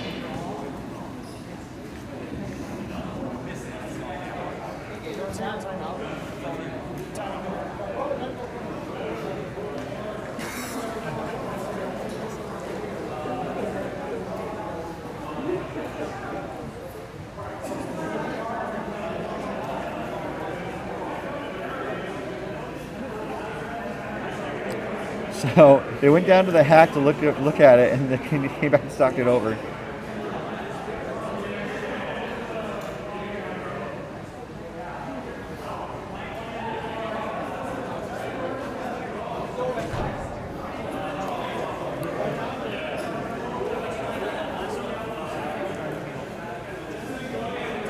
So I think it was just a matter of where to put that stone. And I think instead of kind of drawing level to the shot stone, they might be looking to put one in the top 8 foot. I'm not quite sure what the thinking is on that.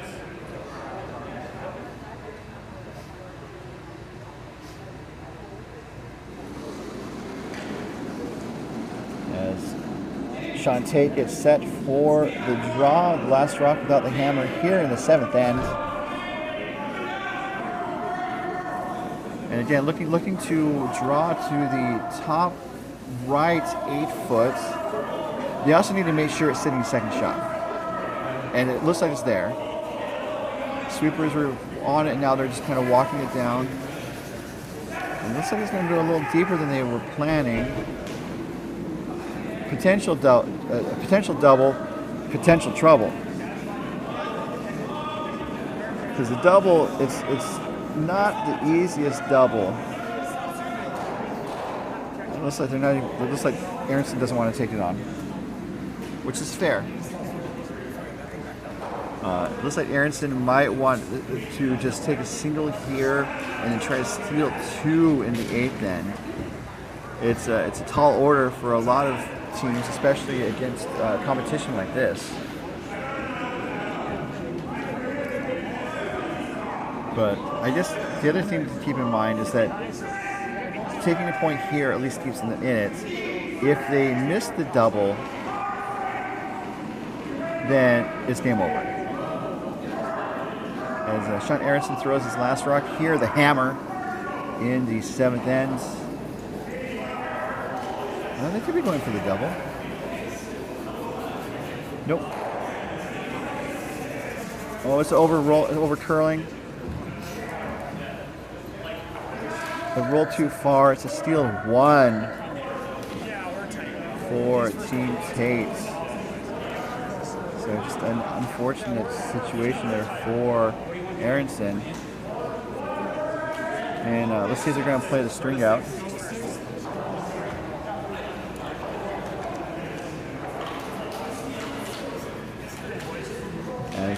Team Tait is currently sitting 5-1 over Aronson.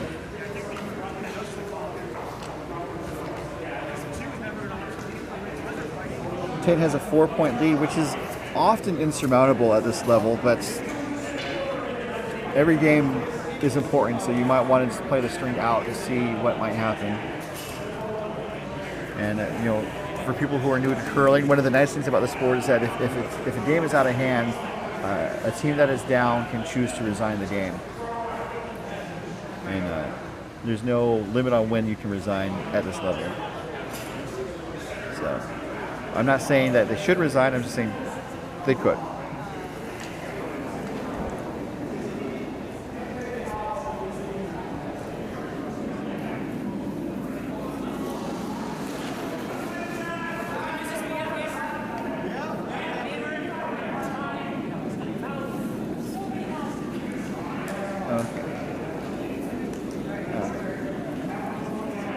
Brennan threw through, which is to be expected.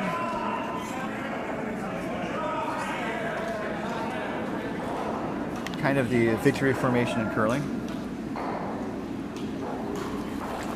I'm going to be slightly quiet for a moment because I have a project due at work right now.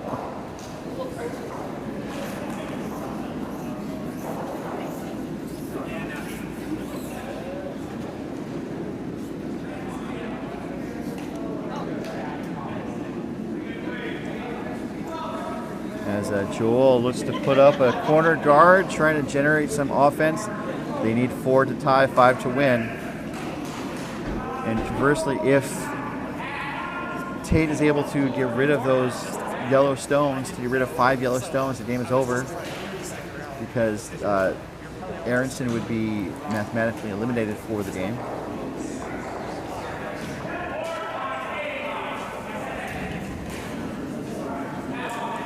It looks like Brendan's being asked to do a tick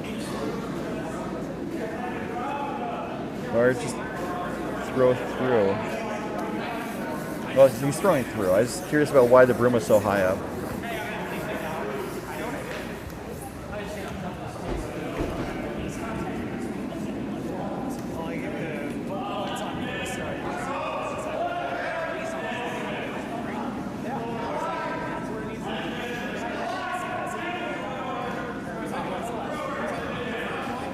So just to recap again, we have 4 games today. Our next action will be at about 12:30, where we will have the first women's draw featuring Team Aubrey from Coyotes taking on Team Feldman from Wine Country. That game again will start at 12:30. Remaining games will be at 4:30 tonight and 8 tonight. Future games are going to be on the MoPac YouTube channel, and all other sheets are streaming on the Coyotes YouTube channel. We do appreciate and thank you for tuning in. As Aronson puts up another corner guard. So one more stone until the 5 rock rule is over.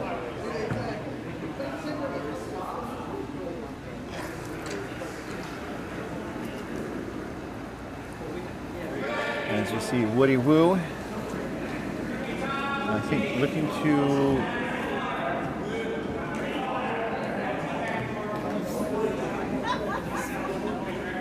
draw to the top of the forefoot, it appears.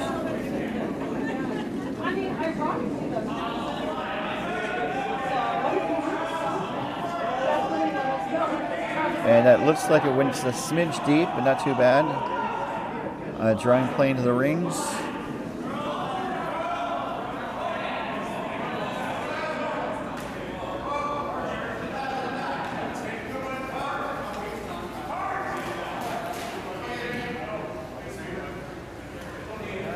So Aronson is looking to, I think, hit and roll.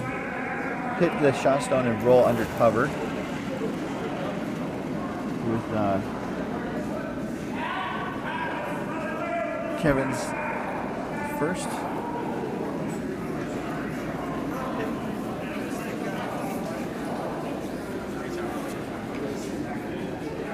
Looks like it's going to hit, but it's going to maybe roll. I think we are going to see some roll.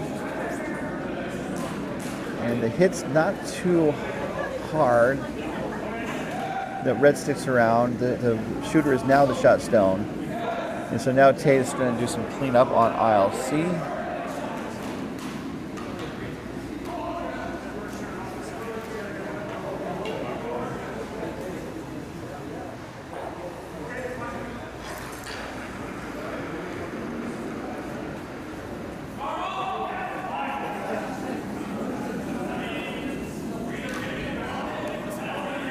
Looking to peel the guard, maybe get lucky with a double.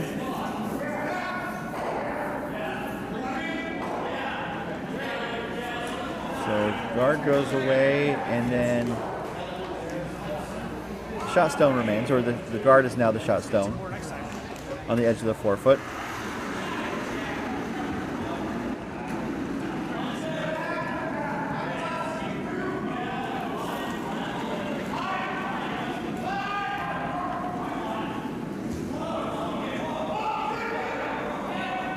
Next stone coming from Kevin. Looking to draw around that corner guard.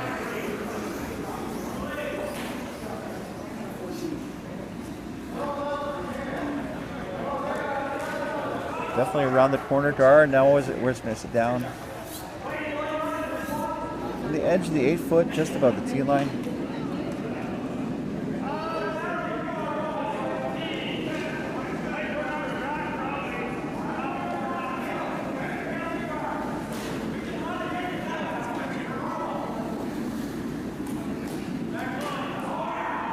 So he's going to do some more cleanup, it appears. Maybe try to run the guard back onto the shot yellow. I mean, it was pretty close last time.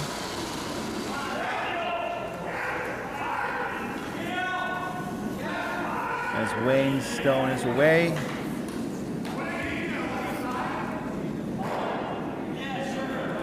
It does run the red back, but misses the yellow in the rings. Aronson sitting 2. Something might be cooking for Team Aronson.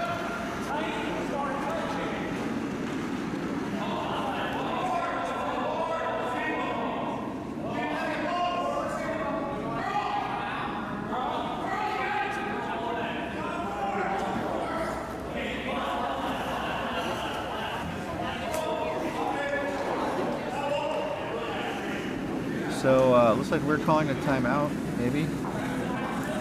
Indeed, that is what has been called, a timeout.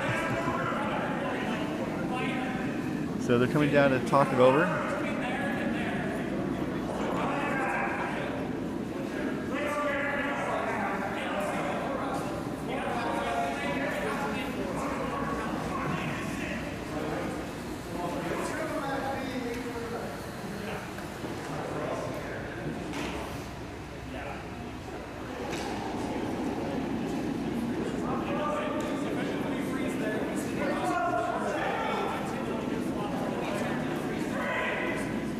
So they have an opportunity here. They're looking to see how they might be able to capitalize on it.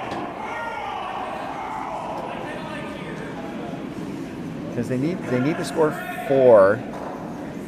So they basically need to find places to hide or to stash stones. And I think they're looking at the left side of the house, perhaps. If we're able to put like a front stone,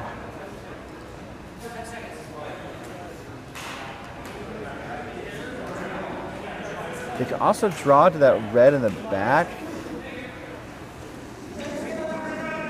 They need to score 4. So they can either like freeze on the yellow on the right. They can also bury the stone on the right's yellow. By the way. They can also draw around the corner guard. They can also draw to the left and sit on top of the red in the back 12 foot. So there's only 3 stones to go for Team Aronson. So they need to make sure that every stone counts, really.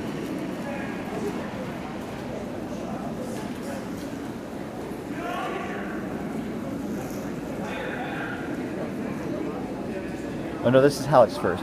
So after this stone, they would have 3 stones. So it looks like they're putting up a front stone in the top 12 foot.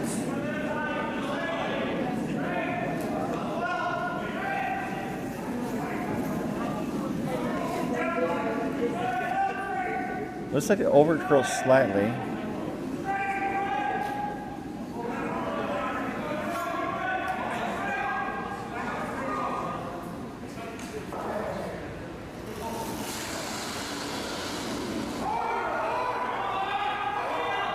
So Wayne's just going to do some cleanup with his net stone.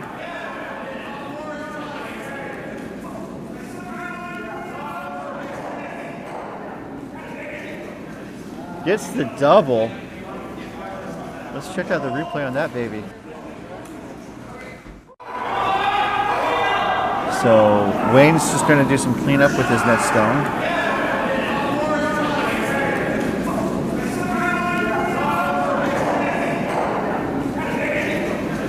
Gets the double.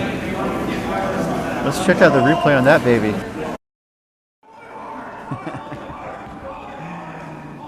And that double takeout was brought to you by doubletakeout.com.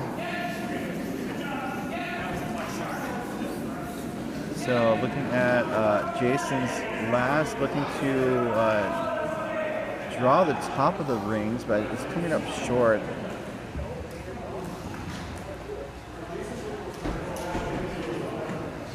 That's, I think, the last rock that can really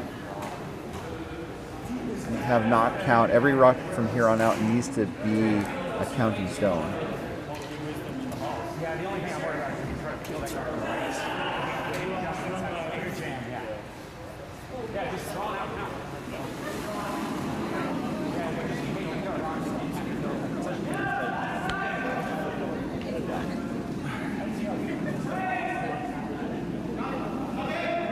So we're into skip stones here in this 8th end, the final end of regulation.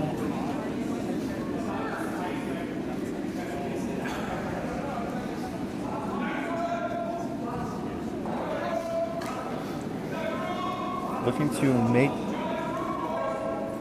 one of these yellows go away.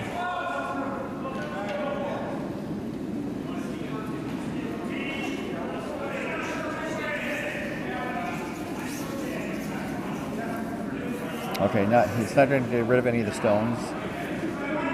Looks like he's trying to maybe draw in.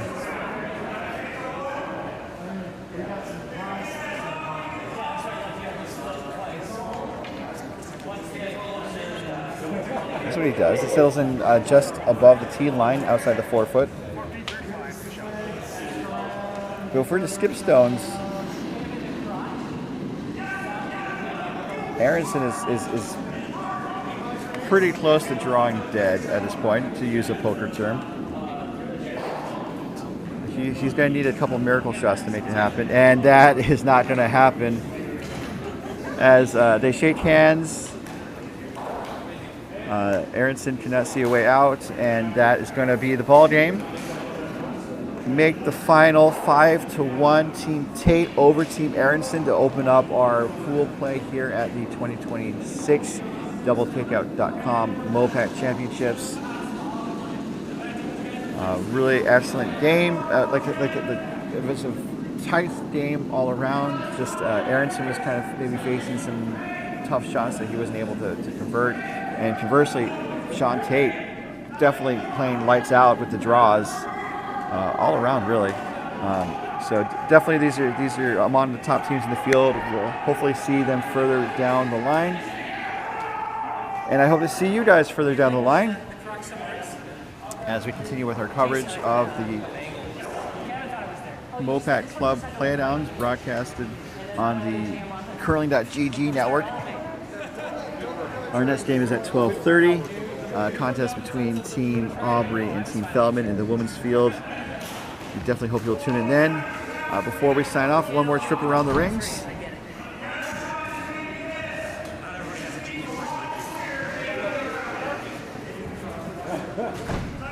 So we have the Olympic qualification event on, so big game for Team USA in the women's field. That game is just being started. That could be your second screen experience. Definitely want you guys to have our game on the big screen. You can have the Olympic qualifier on the small screen. Going around the rings, Team Campbell is up over Team Raju 6-5 on sheet A. Sheet B, Team Meyer of San Francisco is up 5-4 over Team LeClaire Coyotes. That's an interesting situation. Sheet C, as we just saw, Team Tait, the winner, 5-1 over Team Aronson. And then on sheet D, Team Slusser, 8-2 winners over Team Siggins on sheet D.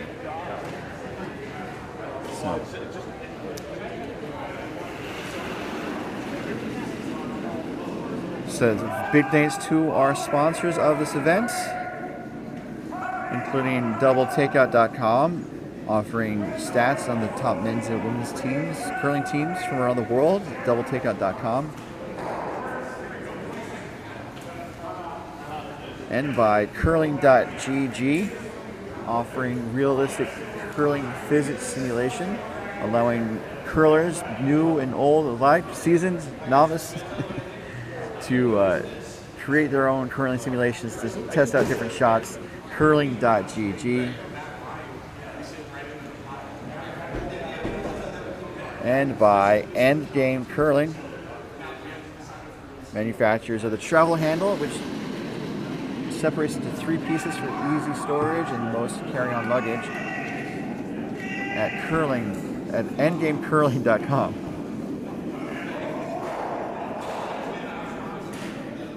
That will just about do it for all of us here at the DoubleTakeout.com MoPac Championships for our first opening draw. An exciting game. Hopefully it is a augur of things to come.